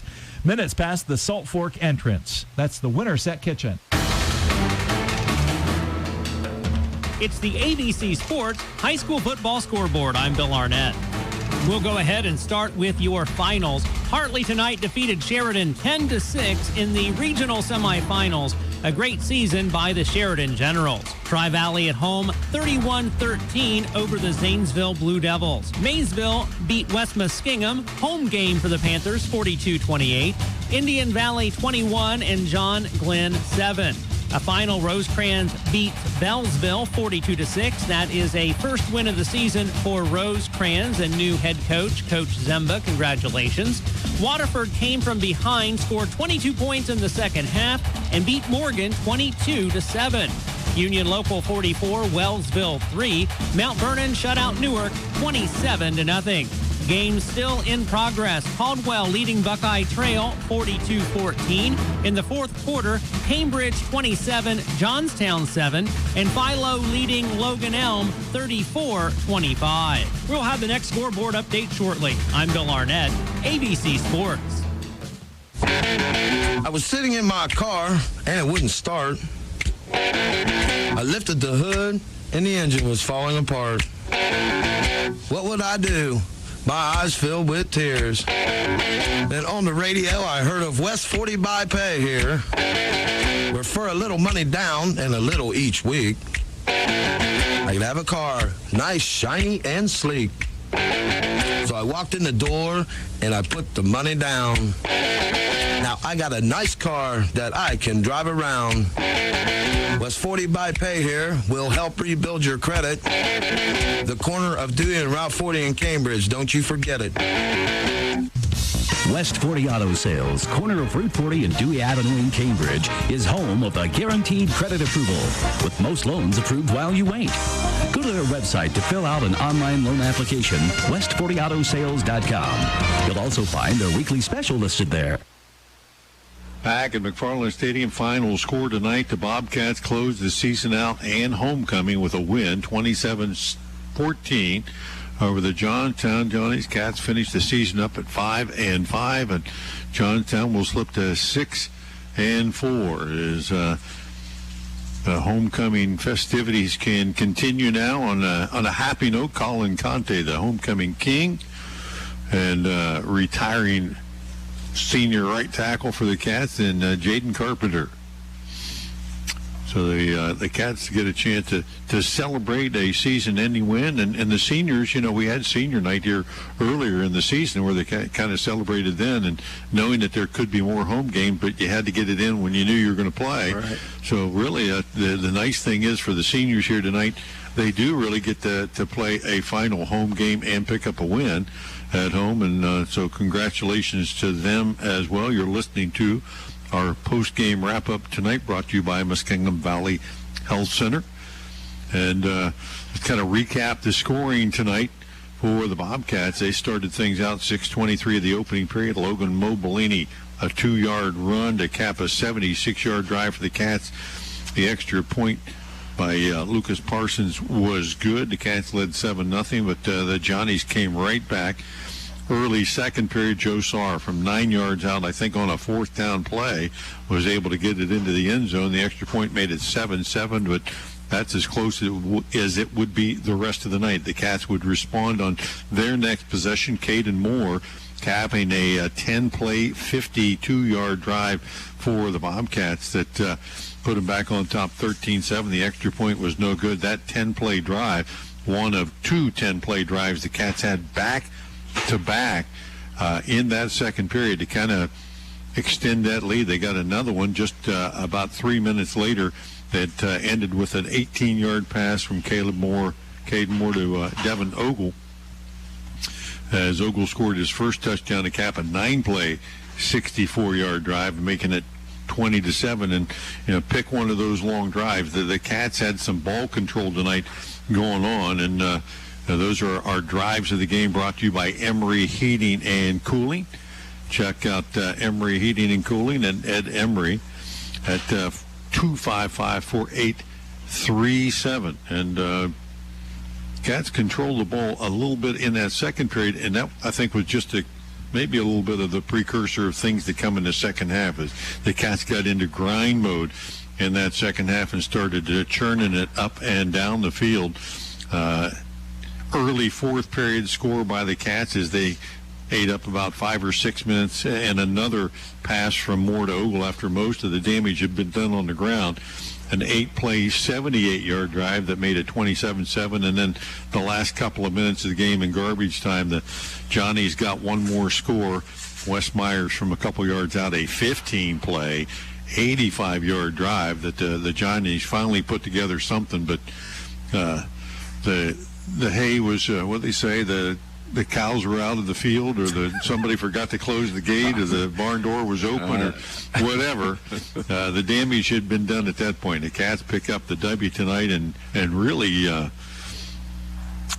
other than the penalties tonight, if you could eliminate the penalties from this, it might be one of the better games that Cambridge has played this year. Yeah, all around, really, we controlled the line of scrimmage, which is always key. We didn't have turnovers, which is always key. And we played good defense, which is always key. So, yeah, you're right. Other than the 15 penalties for 135 yards. Which one took a touchdown off the board, and a punt return. The Cats, again, had returned a punt for a touchdown, and you take points off the board there. But some big plays tonight, both offensively and defensively. But I think really, one of the biggest plays that the Cats had was a third and long pass play that Moore found Bartlett open across midfield. It moved the sticks a little bit, kept a drive alive after the Cats had failed to score on a first drive where they moved it. But the second time down the field, they put points on the board. You take an early lead, and we talked about how that momentum would be something the Cats could build on. Because that was after a score, too, that after a Johnstown score. So that was, wanted to see how we would respond, and we responded with, we're going to take home a W tonight. Yeah, that's basically what they said. Our play of the game brought to you by Dirty Dog Pet Salon and City. Have your dog groomed at Dirty Dog Pet Salon, located in the Cochrane Avenue in Cambridge. So Cats took the lead early, extended that lead, and really didn't let the Johnnies get back into it. Came out at halftime. Both teams made a few adjustments, but the Cats held the Johnnies their first 3 possessions of the second half. A punt, and they don't score until there's just a couple of minutes left to go in the ball game. With a lot of backup players in the game, so we were trying to get some younger guys in the game there, and that last drive as well. So yeah, and all around, really one of our best games of the season, along with Bel Air. I would say were our 2 best games, and real proud of the team tonight, but especially the seniors, the way that they all stepped up tonight. Those seniors were flying around the field on defense, and we were blowing up some holes on offense. So really good to see. Seniors getting to take a second senior walk this year. How many times do you get to do I don't think a two senior night deal? But tonight, a celebration night for homecoming. Colin Conte and Jaden Carpenter, the royalty tonight, and they get to celebrate with a win. But, we talked even before the game, and a couple of times there, how you remember a lot about that last game, and I think this is one that a lot of these kids tonight will remember for many years, and it'll be one of those ones where maybe they'll say our greatest game ever. You know how it gets better every year. Oh, but remember that hit that HBJ made, all those kinds of things, right? High school football is so special, and to be part of it, and unless you have been part of it, you just don't know. And running out there on a Friday night, man, there's nothing better than that. And to come away with a W on your very last game ever on that field, something special. So it's certainly a nice moment for these guys. Yeah, they're down there on the Bobcat on the hill. Actually sprinted up there. Well, most of them did. 55 just kind of... He gave up halfway. Yeah, he did a little bit. But let's get to our post-game awards here. Player of the game and our lineman of the game. And, in the last game like this, you certainly want to honor seniors. And there were a lot of them, like you said, that stepped up tonight and played nice games.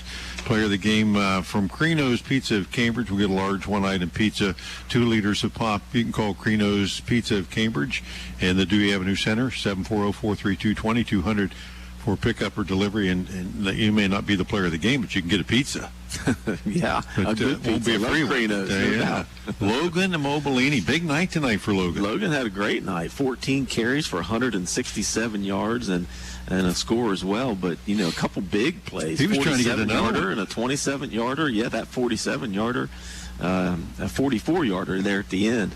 Logan, tough guy. We've said 1,000 times. He's been a great player for the Cats over the years, and we're certainly going to miss him in the backfield. Hey, on the other side of the ball, a couple of really nice defensive performances tonight. Blake Brumfield, a lot of nice plays on the outside. Hayden Burst-Jones came up with a couple of big hits and kind of stuck things in the middle together there. And really, we talked about the Johnnies' ability to pound the ball and run, and they were not able to do that tonight. HBJ in the middle made a lot of nice plays. Sure did. So did Brock tonight. Brock had Jimmy John there, had some nice plays. 3 or 4 plays in a row, he came up with some big stops. But HBJ, we kind of made him a lineman this week because he wears a lineman number.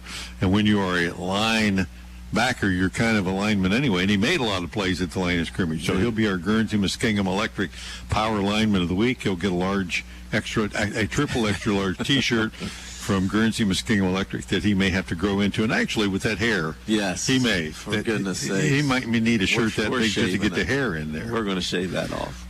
Great game by HBJ tonight. Not only him, but just the defense in general. All of them really stepped up. They really did. If somebody had told you at the beginning of the night, we'll hold Johnstown to 2 touchdowns, you'd say, what? No what way. happened there? Yeah, absolutely. But big game tonight for the Cats as they pick up their 5th win of the season, and not a losing season, not a winning season. But you know what?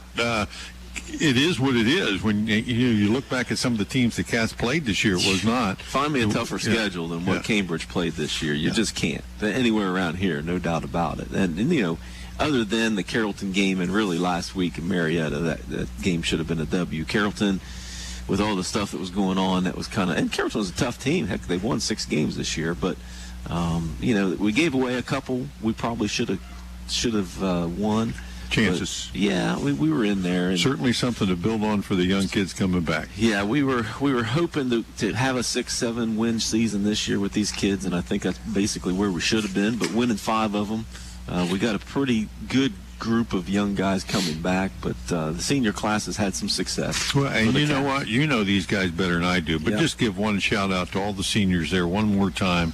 If you want to run down through there and just call out their name, because they, you know what, it is their last hurrah for the Cats, and let's give them going out the right way, right? Yeah, we can do that. I mean, we'll just go in number order. Number 2, Blake Brumfield and Caden Whaley and Logan Mobilini. Those 3 guys certainly have helped out defensively as well as offensively. Roman Jeffrey and Justin Bartlett, what can you say about those guys this year defensively, and Roman offensively on those punt returns?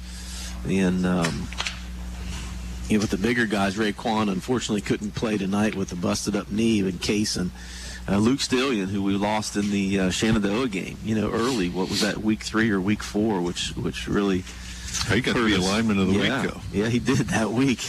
And HBJ, of course, tonight, and Big King Colin Conte and 55 Brock Valentine. Those 2 really stepped up tonight, that's for sure, but had great seasons and really good careers. So a couple of those guys moving on to play some college football, a couple other ones with some opportunities. It's been a lot of fun coaching and watching these guys play. Hey, congratulations to those guys and the coaches. Turned out to be an exciting season. There were ups and downs, certainly, but considering, as we've said a few times, where we were at different times in the summer and even at the beginning of the season, wondering if there would even be a season. That's right. And there was. So, final score tonight, once again, Cats with the win, 27-14 over Johnstown. As we close things out, we certainly want to give a shout out to all of our loyal listeners once again. That I'm glad you're listening, watching, whatever, and we'll continue into the basketball season, which is not that far away, like about a month off. That's right. There'll be some games taking place here, and we'll have a full schedule for you of men's and women's basketball here on our local stations as well. I want to thank Cam Summers here tonight, carrying equipment and engineering and keeping everything going. I think we had a pretty good night of football on the stream. Rick Sabini back at the station, our engineer there, did a nice job. And Johnny, thanks for joining me all year. It's been fun, and we got more to come with basketball, but a couple more years, you got another one coming, and we do. As he slides through, and the maybe mud a couple down more there. that we don't know about. I don't know. Well, I hope not. 4's plenty. 4's plenty. Once again, for the entire ABC sports team, it's been a pleasure.